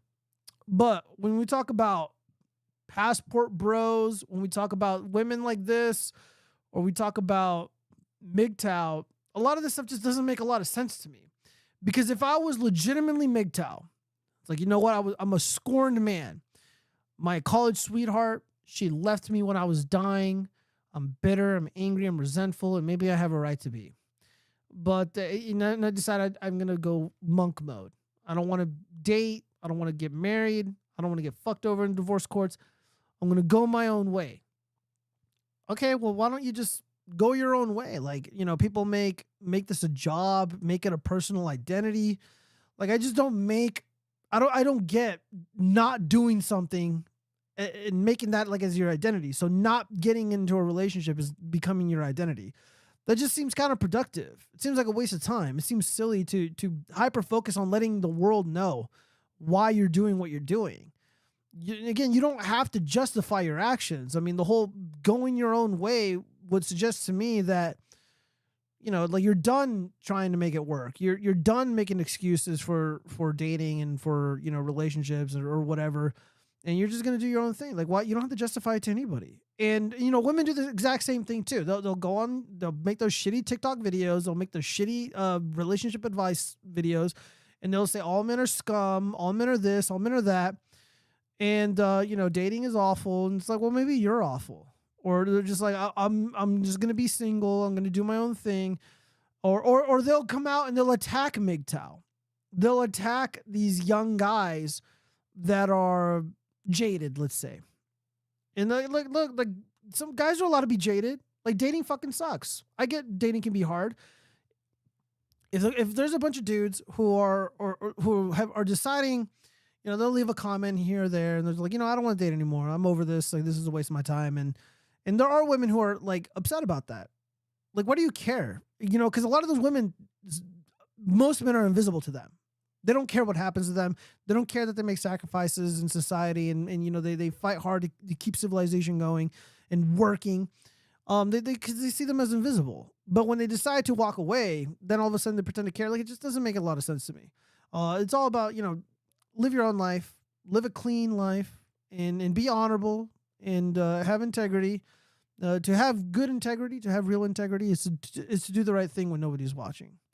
I think that's more important than getting caught up with these labels, getting caught up in trends, and you know, like I'm gonna be honest. What I see when I see a lot of guys gravitating towards like MGTOW culture or relationship type stuff, it's because I do genuinely believe a lot of guys want to find love. They want to be loved. They want a relationship. They want companionship. Because maybe they don't really have, you know, guy friends, but, you know, it's like, well, the next logical step is to have a girlfriend, and that is difficult. And I can see them getting resentful and bitter and angry. And the solution isn't to cling on to people like Andrew Tate or the Fresh and Fraud guys or, you know, fucking Jack Murphy, because those guys aren't going to teach you anything. And, you know, just, again, if you want to find love, there's plenty of ways to do it. Like, it's really, really fucking easy. Let's see. Mike Floyd writes, I was burnt. Let me get the chat up closer to me. I want to read what you guys are saying. They're mostly fat black dudes from the channels I've seen, Mike Floyd. Yeah, that's probably true. Or ugly white guys. Yeah, I can see that too. I was burned, but never got into the Tate play stuff. I watched TFM, mainly Tater PUA. Yeah, even like the pickup artist stuff, like I don't really think any of that stuff is useful. White women move to areas to exploit poor browns. Friedrich Marx writes, yeah, that's probably true. Yeah, I mean, like I never got into Andrew Tate. I would see Andrew Tate clips here and there, and I think he's legitimately funny. You know, like when he makes fun of Star Wars and stuff, like that stuff speaks to me. When he makes fun of pop culture, like that stuff speaks to me. When he's like trashing certain things, like certain contemporary stuff, like consumer culture, like that speaks to me. But he's also like a purveyor of the worst aspects of consumer culture. You know, he's like, yo, smoke cigars, you know, Bugattis, and you know, gambling and all this other stupid shit. Like Tate is not innocent in this at all. He's hilarious like Trump. I mean, he is hilarious. Like he is an outrageous guy. You know, or like there's just like he's street smart, right? Like because he's kind of like a thug. So like he's got that street smart. So like I don't really see him as a bullshitter. He is dishonest, but he's not a bullshitter. And it's hard for people to pull a fast one on him. So he's calling people out on their bullshit, which is what I liked about Andrew Tate. Like J.K. Rowling, the Harry Potter author, she had a giant stick up her ass about Trump. And she's like, Trump is fat, Trump is orange, he's got orange skin, you know, he's a crook, he's a fascist, he's a racist, blah, blah, blah. Like she was just all over his dick. Andrew Tate said that J.K. Rowling trashed Trump 24/7 because she wanted his dick, because she wanted Trump, because she's an alpha woman, right? She's rich, she's talented, she, you know, ultra wealthy, you know, one of the most celebrated women in all of history, right? And you know, she sees Trump as an alpha, so finally she's met someone who is not her equal, somebody who's better than her. So she wanted Trump's dick. And the reason why is because she's married to a fucking nerd. She's dating a nerd. And he just guessed this, according to him. And then, of course, people looked up what her husband looked like. And by the way, J.K. Rowling is married to, like, the most frumpiest neckbeard hipster nerd imaginable. Just total beta.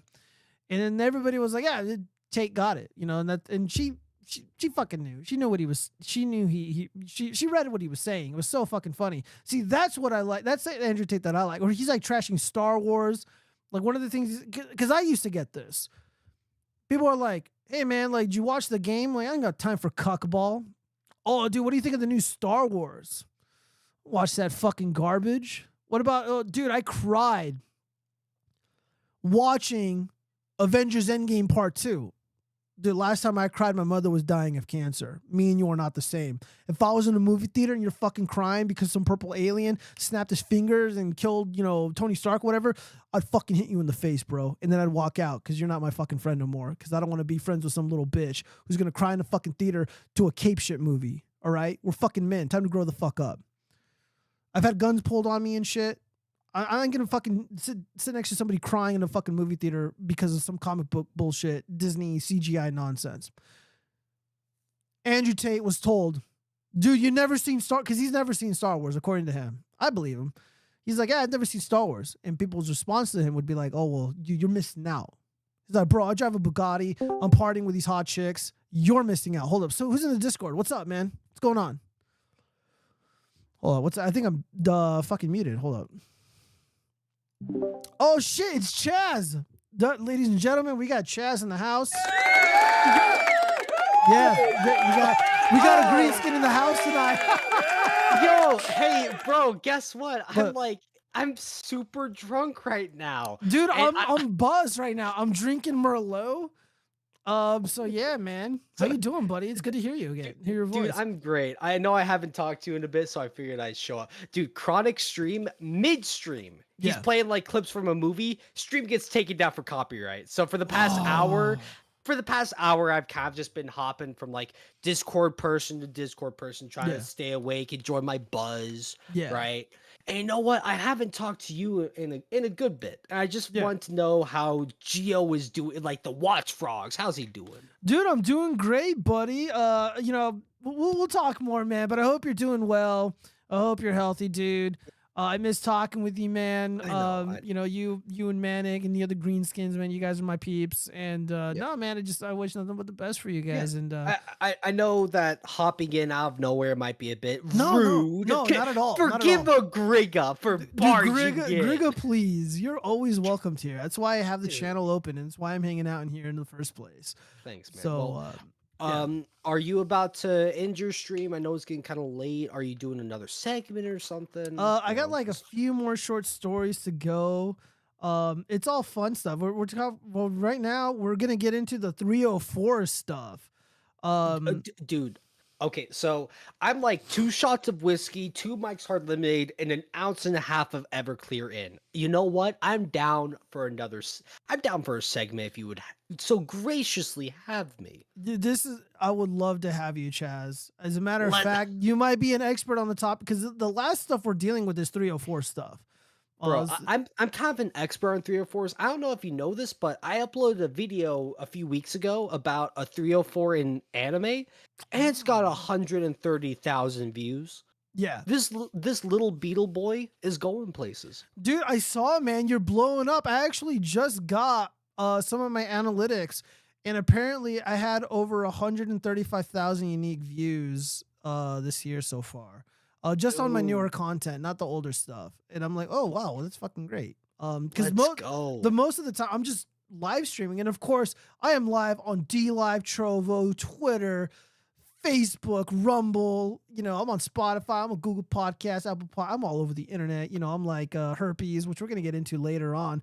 But you know, you're on herpes. Did you just fucking? No, I'm like herpes. I'm like herpes. Did I say I'm on herpes? Oh, fuck, guys, I don't know. I just hear herpes. I'm like, oh, that's a sex thing, bro. Sex. Did you hear that? I'm like a venereal disease. I'm everywhere. That's what I meant to say. If I said I'm on herpes, that is my bad. Hold on, let me read some of these comments. Hold on, let me pull up my restream chat. Yeah. Oh, by the way, the things are a little bit slower on navigating through stuff. You guys, the chat might not notice this, but I got the brand new Elgato teleprompter. I'm looking right at it right there. And I got my mini display right here. And then I got the main display where I have everything right below me, which is my Galaxy tablet. And then of course my main screen is where I'm looking at myself. So when I'm looking over at the teleprompter, it's supposed to be a monitor, and it actually is pretty good, but it's too far away for me to fucking read anything. Well, I can read like when I have like words and stuff, but I can't read what's on the display because someone taught me to do like project a scene, but only a scene into the fucking thing, and it doesn't work. I shouldn't have said all that. I'm fucking drunk. So whatever. We gotta get into some 304 shit. Chaz, are you ready? Please share it to me on Discord. All right. So, yeah. Hold on 1 second, guys. Let me make sure that that my boy Chaz can read. So for those of you that don't know, 304 is slang for if you take the 3, the 0, and the 4, and then turn it upside down, it looks like hoe. And hoe is a short word for. I'm sorry, I don't want to say it in case Gio gets his stuff taken down, but I'm sure you can follow along with where I'm going with this. Oh yeah, all right. Go ahead and view the screen. I just gotta educate you. Okay, yeah. All right, can you see me, buddy? Bro, New York Post, I love this website. All right, oh, dude, it's great. They always have the juice. All right, so we go over some 304 shit. So, dear Abby is a love guru. Dear Abby, my wife expects me to pick up overtime shifts while she takes trips with her friends. All right, so we got a simp begging for help. Chaz, how would you react if your significant other is like, you know what, Chaz, you know what, my little beetle boy, I need you to pick up some overtime. Got to pick up some extra shifts because me and the girls, we want to go to Bali, want to go to Mexico. I mean, like, I think your jaw needs to put in a little bit of overtime as well. You know, we got to make this stuff fair. All right, well, let's hear his grievances. Dear Abby, I'm a paramedic. My wife constantly asks me to pick up additional 12-hour shifts so we have more money coming in. 12 hours? But says she can't do any more overtime at her job. She says she does so much work around the house that it makes us even. Oh, okay. So she takes vacation time to go to theme parks and out with her friends while expecting me to save my time off and use it only when I go out with her. I don't think this is fair. How do I address this without starting a fight? Tired in the East. Dear Tired, I agree that what your wife is doing isn't fair. As to how to address it without starting a fight may be what you need to clear the air and work out your budget. That's actually sensible. Yeah, you got to fight with her. Actually, yeah. No, like there are some points in time in relationships and in life where you got to fight for what you believe in. You got, like, confrontation will happen. And a lot of dudes like this guy, he's scared of confronting her about this. Yes. And actually, when in reality, he just needs to talk to her about it. Yeah, she might scream and argue, but if he doesn't get his grievances out there, if he doesn't tell her how he feels or what he's thinking, she's only going to walk all over him. Yeah, well, first off, I already think she's walking all over him because here's what I see. All right, so remember what I tell you guys. If you want to keep a girl, if you can get a girl, you got her, right? She's yours. Okay, that's one thing. But to keep her is a totally different thing. If she is bored, she's going to fucking stray and she's going to cheat. So you're working 12 hours a day. She's at the theme park with her so-called friend. First, I want to see pictures of these friends. Or is it just one Are they friend? all girls? Yeah, are they all girls? Dude, what if they're all is there dudes? a guy or two? Yeah, it's probably all dudes, man. 12 hours, dude, she's going to have needs. And if those needs aren't met, she's going to hit up Chad, Tyrone, Muhammad, Alejandro. This is the catch-22. You have to work extra shifts to get extra money, but by working extra shifts, you're putting less time into the relationship, right? Yeah. But by putting less time into the relationship, she's getting more and more upset. So what do? You then put more and more time into the relationship, but then that means less time at work. Less time at work means less money. Therefore, she's not taking the trip. You're fucked either way, unless you say, we're going to have to deal with this, whether it be the lack of attention or lack of money. Yeah, best case scenario, she hasn't cheated. She hasn't strayed emotionally. Her heart isn't lingering and thinking about another guy. So you got to fight with her. You got to fucking just go in, guns blazing.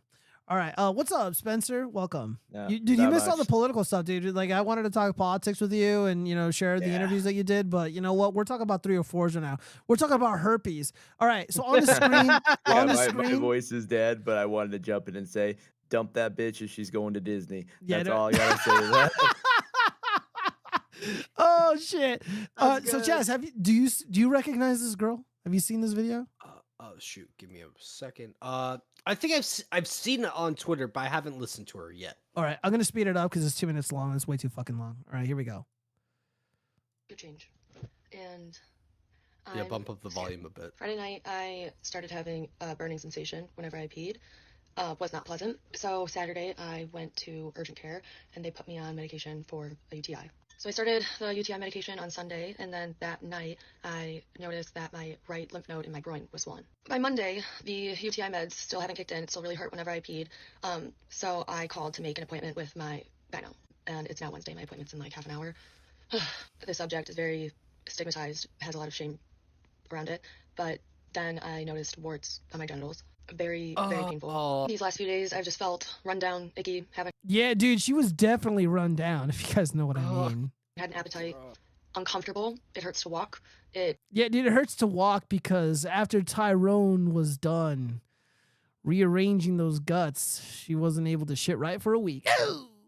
Hey, Gio, if I feel drunk, maybe it's because I've been drinking. If she feels icky and dirty and run down, maybe it's because she's actually been icky, dirty, and run down. Yeah, dude, she's like coming back home, and her dad's like, "Where have you been, Sally?" She's like, I've been coming, ... home. Yeah. Everything hurts. I'm scared. If it's herpes, I know it's not the end of the world. I'm about to go to my appointment now, so I will come back with an update. I have herpes. Got to the car. Dude, he knows I don't know how this is gonna affect my dating life. I can't give birth vaginally if I have an outbreak. Nope. I don't know. I don't fucking know how I'm supposed to tell my parents this. It's also just fucking painful. And I'm gonna have these outbreaks for the rest of my life. I feel like my parents are gonna be so disappointed in me. Yeah, dude, I made a comment that went like semi-viral. Fuck, where is it? Hold on, I'm gonna find it here. I got it right here. Oh, look at the beetle. Oh no, we got a beetle. He's out here supporting the watchfrogs. All right, so let's see. Where's that fucking comment? Well, I basically said something along the lines of, oh yeah, here we go. I wrote, the man who would have married her is disappointed in her. So yeah, dude, like this guy was like calling me like an incel. He's calling me like a virgin and shit. I'm like, whatever, dude. I don't get fucking mad about that stuff. But are you a virgin? Yeah, dude, I know, right? Oh, dude, you're making fun of some girl with herpes. I'm like, well, yeah. we're not making fun of her because she has herpes. We're making fun of her because she willingly had unprotected intercourse with a bunch of dudes that would result in her getting herpes. We're making fun of her choices. She could have asked all these dudes to wear protection to play things safe, but obviously she didn't. And then these actions have consequences. The consequences of taking it raw on the daily is that you get infections, you get STDs, and those STDs affect you for the rest of your life. And she won't be able to shit right for a week. You know, so exactly. Because again, she's taking those big schlongs, and like okay, so for the audio only listeners, like she's pretty cute, you know, like whatever, man. She probably gets really extra cuter when she's all dolled up. Right now, her hair's wet. Looks like she got out of the showers, you know, trying to clean all the man slime off of her, all the herpes infested man juice, the baby gravy. And yeah, now she's got herpes, and it burns when she pees. And again, this is the culture that, you know, Hollywood sells. This is the culture that the universities promote. And you know, there's just really, I mean, look. I remember when I was in middle school, when I was in high school, and we did sex ed. All of the sex education, none of it was effective, in my opinion. Dude, you want to tell kids to teach kids to abstain. You want to teach kids to practice sex. Show them this video. Show them this video. You want to teach a whole school of boys and girls that work. Okay, you have a whole school of boys and girls that are in the same classes with each other for 8 hours straight, and you expect them to not think horny thoughts about each other? Oh yeah, right. Absolutely. Like. But in all honesty, this is, like you said, this is a great video to show them, like, hey, here are the consequences of unprotected, not thinking it out, just pump and dump whoever comes across your way. All right, Foucault writes, once you go black, you never get to go, oh, I can't read this, man. I can't read that. I can't read that, dude. You're going to get me banned. All right, we only got a few more stories left. All right, so Adele, the singer. Hold on, I got to minimize the fucking chat. I'm gonna have to fix that sooner or later. All right, Adele reportedly had Rich Paul, I guess it's her husband, sign a prenup to protect her $220 million fortune ahead of secret wedding. Damn, dude. Whoa. Yeah, exactly. wait. So you're telling me that when she has him sign it, she's empowered, she's protecting her fortune, she's being smart. But when a guy asks for a prenup, he doesn't trust her. He has issues. Why don't you just want to marry her? Right? Oh yeah. Yeah, I remember I was promoting prenups here on the show, and like a couple of people were just shitting on me. Like, if you need to get a prenup, you're not ready. Oh, fuck you. I got a fucking prenup if I want to. Like, so, yeah. I'm sorry I can't just see 20 years into the future when she cheats on me. Yeah, dude. So according to Celebrity Net Worth, Adele has a $220 million fortune to protect, which includes her salary from her Las Vegas residency. Vegas residents rise up. The sales of her 4 albums, $31 million, and another $34 million in digital sales. Ooh, good okay, for her. Gio, you might judge me for this, and I don't blame you. But if a $220 million older woman came up to my Beatle ass and said like she'd pay for everything I want to do so long as I stay with her for a while, I'd take that deal. No, I'm not gonna judge you. Look. For the audio only listeners, Beatles gotta do what he's gotta do. Look, dude. I don't want you to suffer, bro. Look, if Adele, takes your little Beatle body and caresses it, and just like, I will take care of you. I think that's a good thing. Okay, so guys, it's 2023, the end of 2023. We're looking at a picture of Adele right now, and she's no longer plus size. She looks pretty good. Look, if she's willing to take care of me and my needs, who am I to say no? I'm just saying. I mean, like, bottles of Everclear are getting more and more expensive on the day, right? Jesus. Spencer, are you there? What do you have to say about this Adele fella? Are you watching the stream? Are you watching the stream? Are you yeah. in Discord or on YouTube? What do you want? In Discord. Oh, okay. Discord. I mean, for her, man. I mean, I don't know, and I give her like maybe an 8.5 out of 10. Yeah, dude, look, this is not bad. I mean, look, I like this Adele more so than the early when Adele was like, at her peak, at the height of her career, when she was so-called plus size. I didn't really like her when she was plus size because everybody was all about, fat Adele. I think skinny Adele is best Adele. I don't know. Yeah. Let me. I want to see gorilla emojis in the chat if you guys think skinny Adele is best Adele. Gorilla Adele. Yeah. Yeah, right. All right, so we got like 3 more stories left, and then I'm gonna hang out with the fellas. So women reveal their icks for men. What kills their lady boners in viral trend? All right, guys. What kills the? What clit? do you think kills the lady boner? See, for guys, we know what upsets us. Like women who talk too much or whatever. Like, what do you think is the lady boner killer? Oh, he's too affectionate or he's too distant. He wants to do stuff around the house, but he does too much. Just shit like that. Okay, like that's a good too one. much and too little at the same time. What do you think, Spencer? What do you think is I tend to agree with that, or you're just really like passionate about a certain topic that they don't like. Oh, dude, I'm super autistic about Dragon Ball, but guess what? She's a Naruto girl. We're match made in heaven, right? That's a nerdy ick, bro. All right, there's a short video. Let's just go ahead and watch it. Oh, fuck, hold on. Let me turn up the audio. It's only 48 seconds long. All right, women reveal their icks for men. What kills their lady boners in viral trend? Let's watch the video. All right, so fuck, I can't play this shit. It's copyrighted music. So new ick unlocked. My grown. Dude, sorry, Gio, continue. I'll sing for the video in the background. Okay. While you talk. Let's see. My grown 6'3" husband cuddling his mommy. New ick unlocked. I thought he was wearing like a skirt. But I guess they're shorts. Yeah, he is sitting or laying on this couch very effeminate like. I would never sit on a couch like this. Let's see. Okay.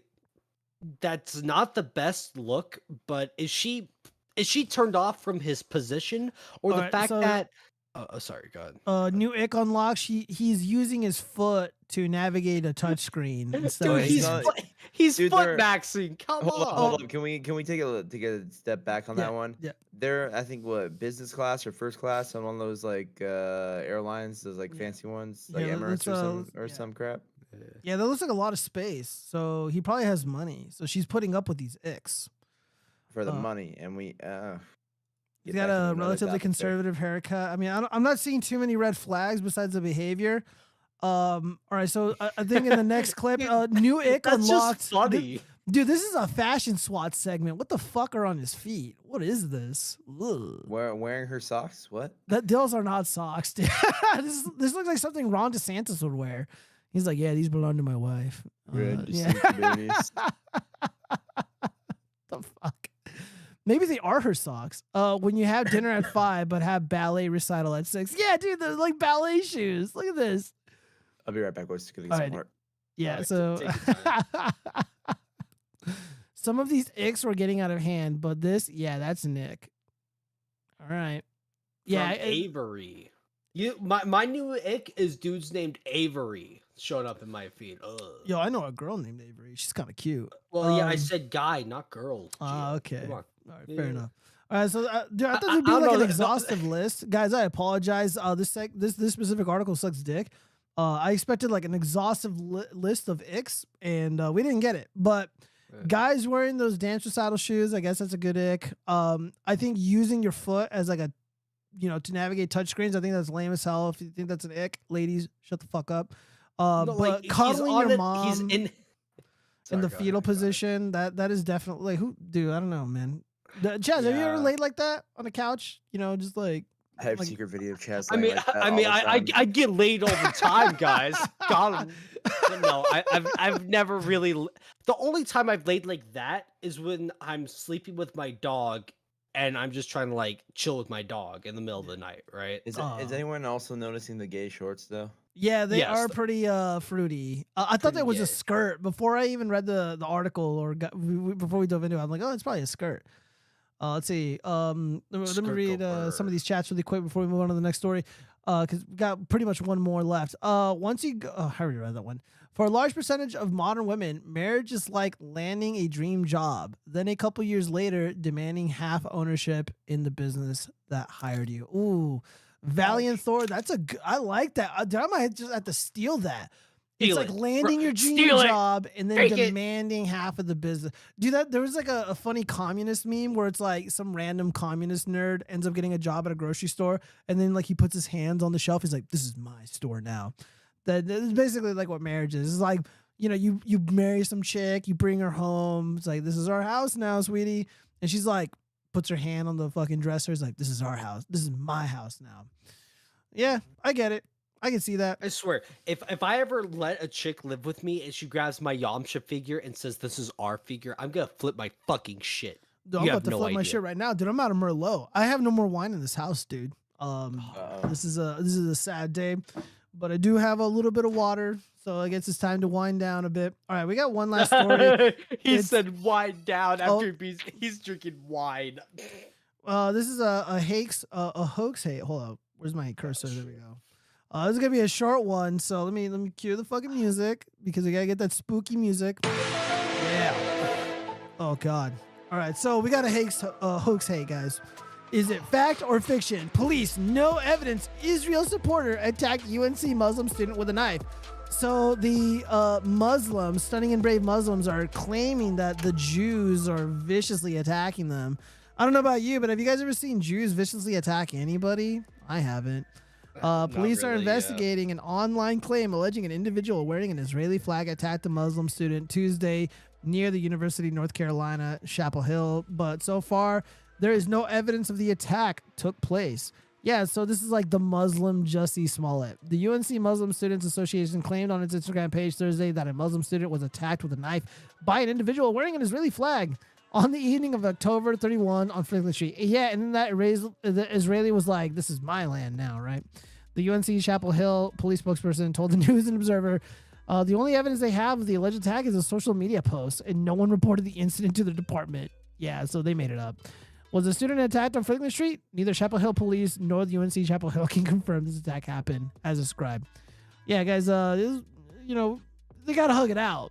These people gotta hug it out. But look, if you see these groups of people and they're beefing, just leave. Don't be involved. Just get away from them. Let them duke it out in the streets. Let them fight it out in the alleyways or wherever this is all happening. Whoa, hold up. You mean we're not supposed to world star? No, absolutely not, dude. Because, dude, imagine a tiny hat person gets viciously pummeled and you did nothing.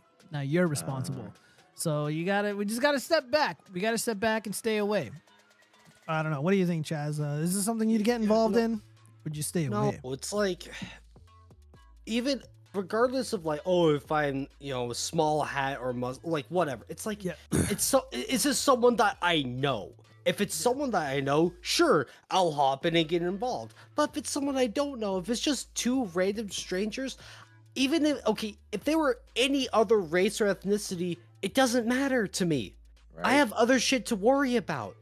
Right? Yeah, absolutely. Like, if they expect me to hop in and help the guy just because he's Jewish or, fight the guy because he's like, whatever. It's like, it sucks that if the guy actually got stabbed, that fucking sucks, right? Yeah, no, absolutely. But the onus is not on me to stop the stabbing, right? No, absolutely not. No, and I wouldn't want you to either.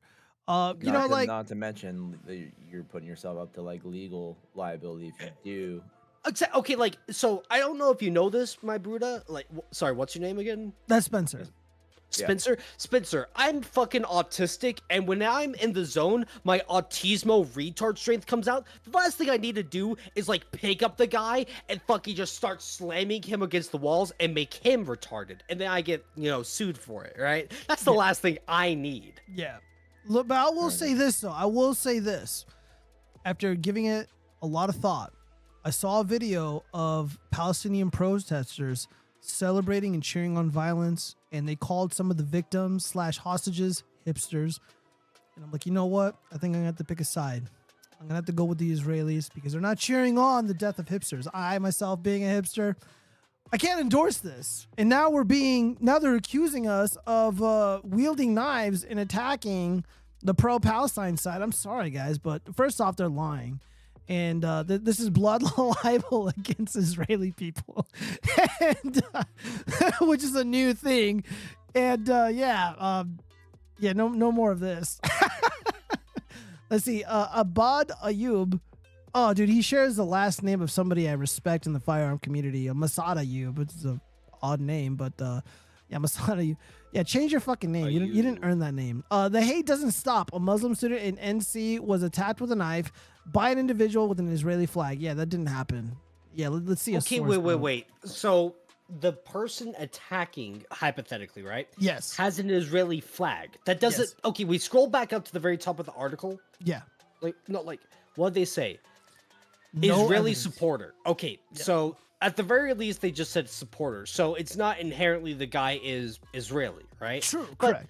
But the thing is, that's kind of the idea that they're trying to put in our heads, right? Of like, he's an Israeli supporter, so is he or is he not Israeli, right? So our first instinct may be he's Israeli, therefore it's a hate crime, right? Yeah. But, oh, hey, Gio, I'm wearing my autism hat, and I get in a fight in the middle of the street with a random guy. Person with autism fights a random dude. If that's the headline, it makes it seem like all people with autism are fucking insane, when in reality, I was just drunk that day, right? Oh, yeah. Disavow them. Like, this is another thing where articles and headlines really help sell the story before you start reading it, right? Yeah. Well, in this case, it does say no evidence Israel supporter attacked the Muslim student. Yeah. So, the article is doing the right thing, the College Fix. The College Fix is generally on top of all these fake hate crimes. And right now, the universities are a hotbed for these hate crime incidences. So we're seeing people do legitimate graffiti, which we highlighted earlier. And we're also seeing chalk being written on, the street, which I think most of those are fake. But that would be the last segment. Let's just look at the bookmarks really quick and make sure I didn't miss anything funny. So yeah, we did 2 hours tonight, and I honestly didn't have that many stories. I wish you were here earlier, Spencer, so we could have. Yeah, dude, I was resting my voice. I fucking dude. passed Did you out dance with after Rampus. O'Keefe? Did you dance with James O'Keefe? He was dancing with the kids. And I say kids, I mean there were a lot of people that were in college there that were attending the event because it's Turning Point, right? So that's the big thing about Turning Point is it's a lot of college students that are getting involved in politics. Yeah. And I mean I'm 32, so like Boomer. Yeah, I'm a fucking boomer. You fucking know it. Not as bad as other people, but hey, I'm up there. But hey, you know what? Everyone was having a good time. I was hanging back, networking. So her. I did not get my dancing lesson for Billie Jean. I did not do that. Okay, you know what? You're gonna have to hold that thought. We got breaking news, Chaz. Are you ready for this? No. Massive Melina nuke. Destiny has revealed the divorce papers have been filed. Melina spread rumors to a ton of people that Destiny was. Hold on, let me read this. Abusive. Yeah. Yes, Destiny was abusive. She apparently asked for $100K in the last call they had. Oh fuck, dude. Hold okay, wait. Basically, can we watch this or do we? Yes. All right, here we go. Yeah. So basically, Melina reaches out to me. We have a call, and she basically tells me that I owe her for money for her apartment, and that if I want to do what's moral, because I made her leave the United States and pay to fly all of her shit back, that I should pay her like $100,000. Yeah. So. Okay, no. Melina, right now, she's lowballing it.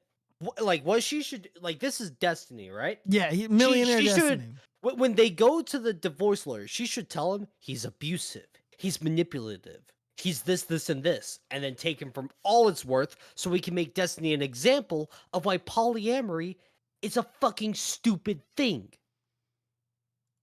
I'm sorry, okay, to the people listening, I don't like when wives try to rake their husbands through the coals in divorce court. Right? However, this guy is a communist and he deserves he it. is Destiny, right?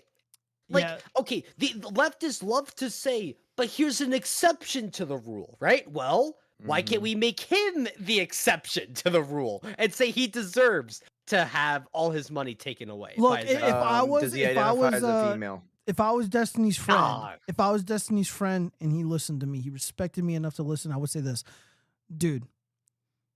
This is like, look, I'm gonna give you the $100,000. No. He's like, look, I'm gonna send you these papers.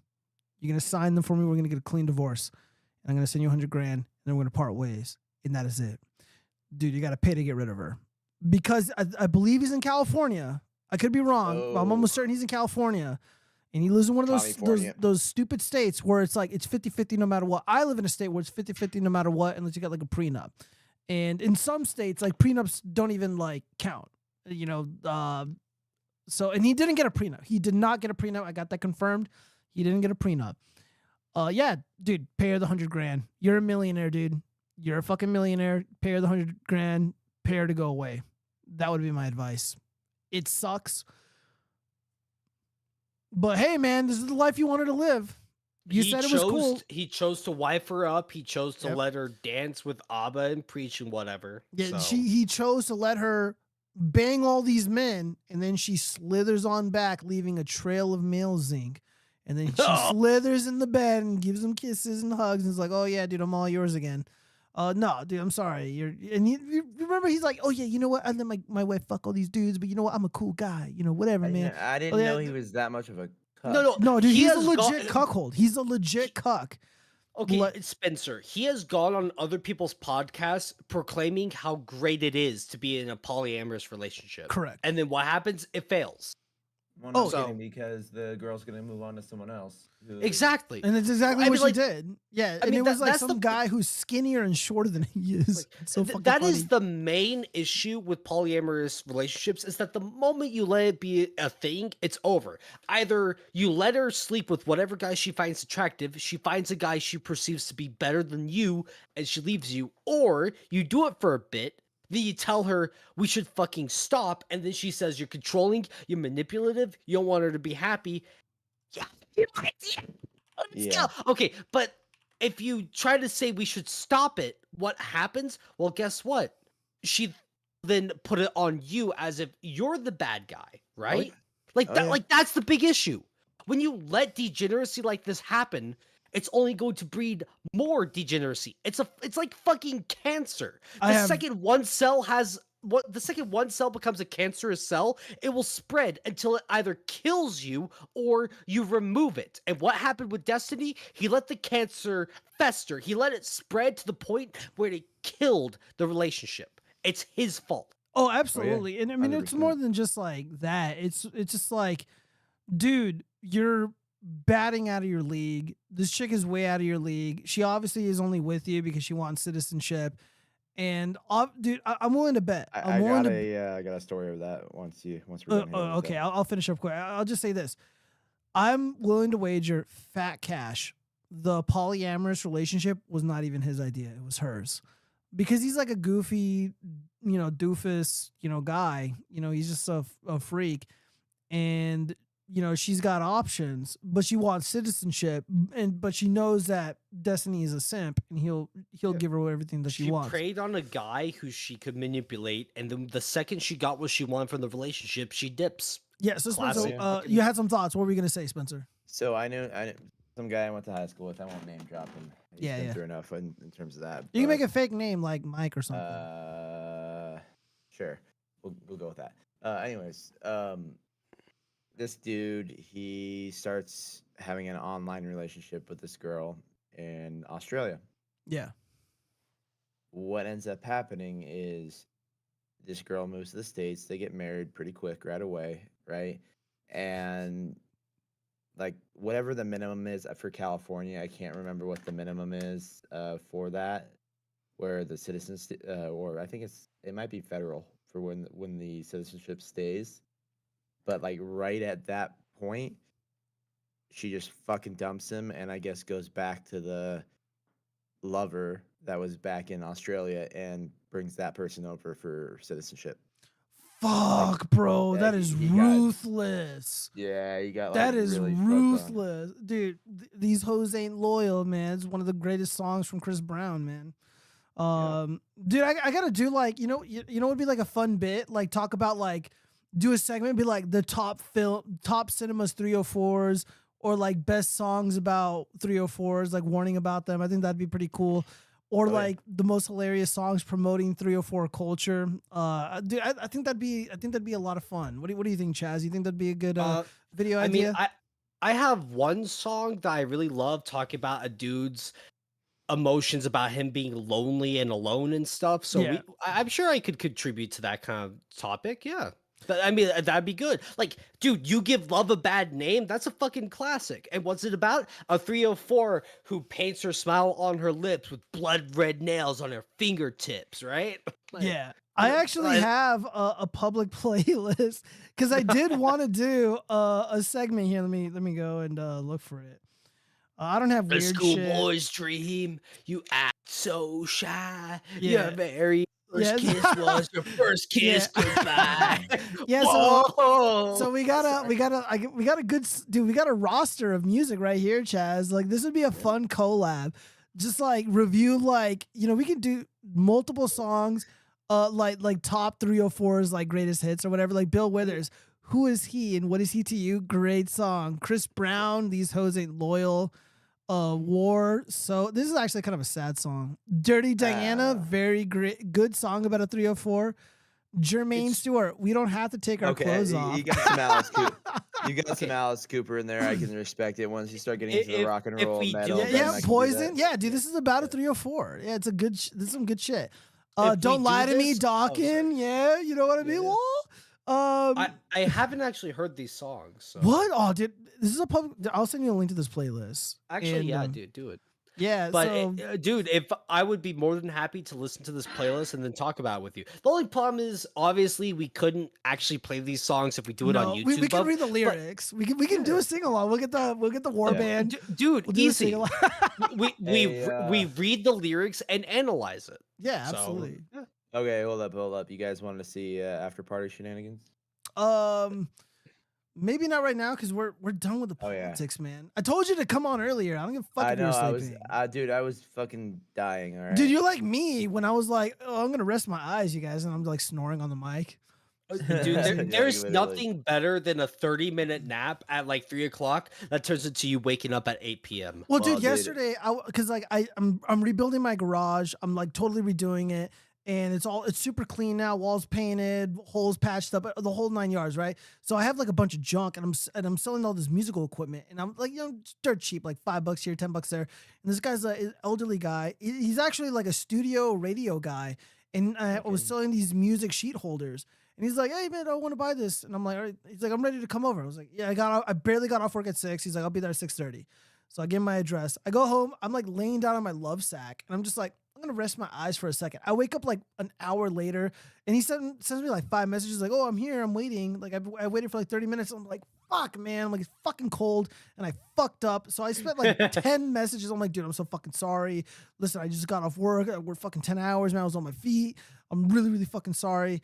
And he's like, "Well, I'll come back. I don't mind coming back." I'm like, "Dude," he's like, "Do you want to just leave the things out and I'll like leave the money on your bench or whatever?" I'm like, "Dude, I'm gonna be awake, and doesn't matter. I'm gonna make it up to you. I'm gonna sell you 2 of these things for the price of one." I'm gonna make it up to you. Yeah. So whoa. Get your mind out of the gutter, Green Beetle. Get your mind out of the gutter.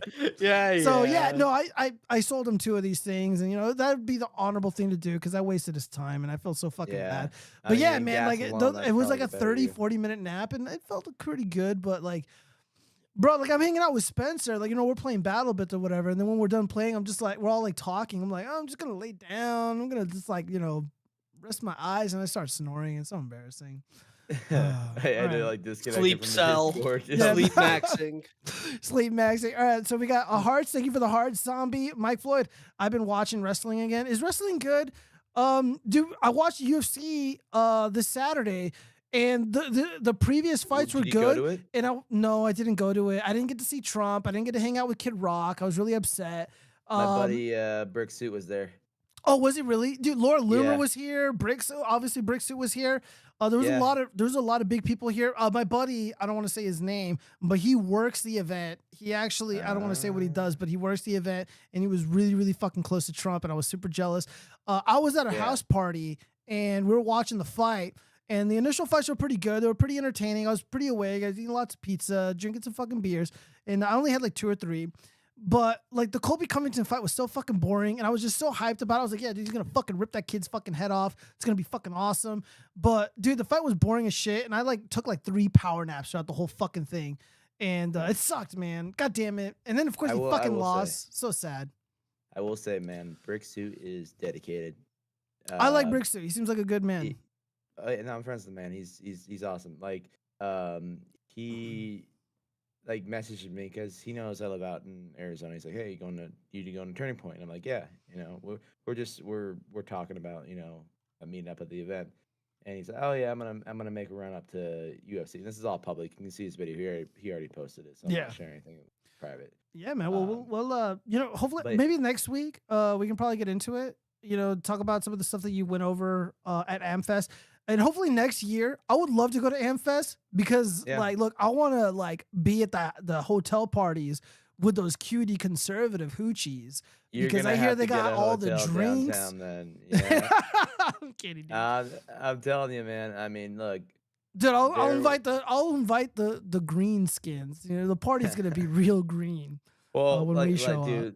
Dude, like I said, I mean, it was fun going to the parties I went to. Like it was a lot of, I mean, it was cool having drinks with some people, but like it was just like and this is what I tell everyone: you treat everyone else the way you want to be treated. You know, you just treat someone as Hey a human. Spencer, fuck you. Except for Chad. Except for Chaz, he's a fucking asshole. And you can't disrespect a green skin like that. You can't just disrespect a green skin like that. Let's see. Let's see. I have Taker and Night Sign Figures. I also met Kane at the Republican convention. He was a town mayor. Yeah, I do remember that. That sounds familiar. Kane in the town, a fucking town mayor. Yeah. This is all YouTube chat. All right. Well, you know what? We're at the end of the line. We went over all the bookmarks. We went over all the topics. I had like very few stories, and I still was able to stretch this out to 2 hours. Did you show any of the Trump stuff today, or are you going to talk about that next week? We did go over the Colorado Supreme Court decision, which is pretty upsetting. But I'm not too worried about it. It sucks, but I'm not too worried about it. I did go over in that. your chat, by the way, for that Viva posted. So, we'll get into it. Well, I'll look at it now. But everybody, thank you so much for joining me tonight. Thank you to Chaz, the Green Beetle. Look him up on YouTube, Kite Chaz. And I also have my buddy Spencer here of Stadia Dispatch. And I look forward to hanging out with you again, Spencer, and you coming out to Vegas. And of course, the green skins are always welcomed in my city for debauchery and insanity. Everybody who joined us tonight, thank you so much. I sincerely appreciate you. Like, comment, subscribe, visit the Stadia Dispatch, visit Kite and Chaz, support independent content. And once again, just thank you guys for hanging out with me tonight. And I'm going to see you guys next week after Christmas. I hope everybody has a wonderful Christmas and you eat well and you're healthy and you're with your families. And do not live in despair. That would be the only thing that I can say. I'm going to address the thing by Mike Floyd really quick. No, go ahead. Some of the kids make stupid decisions. I will say that, but the organization itself has been very good to me, very good to others, and I think it's just, you know, when you're dumb, you make a kid. Well, let me rephrase that. When you're a kid, and I say college age, you make dumb decisions. You know, we all do. So that's the stuff that hits the news cycle more often than not, but what the organization is doing. Right. So what Mike Floyd is saying is that those chicks know how to party and that they put out, and that's where I need to be. next year. I can neither confirm nor deny. Okay, I'm not saying. I'm kidding, dude. I'm kidding. Look, Spencer's straight laced, so I can't be fucking. Dude, he has nothing to do. He's not responsible for my speech. That's all I got to say. All right, everybody. Thank you so much for joining. Have a good night. This is the 75th episode of the Watch Frogs. Peace.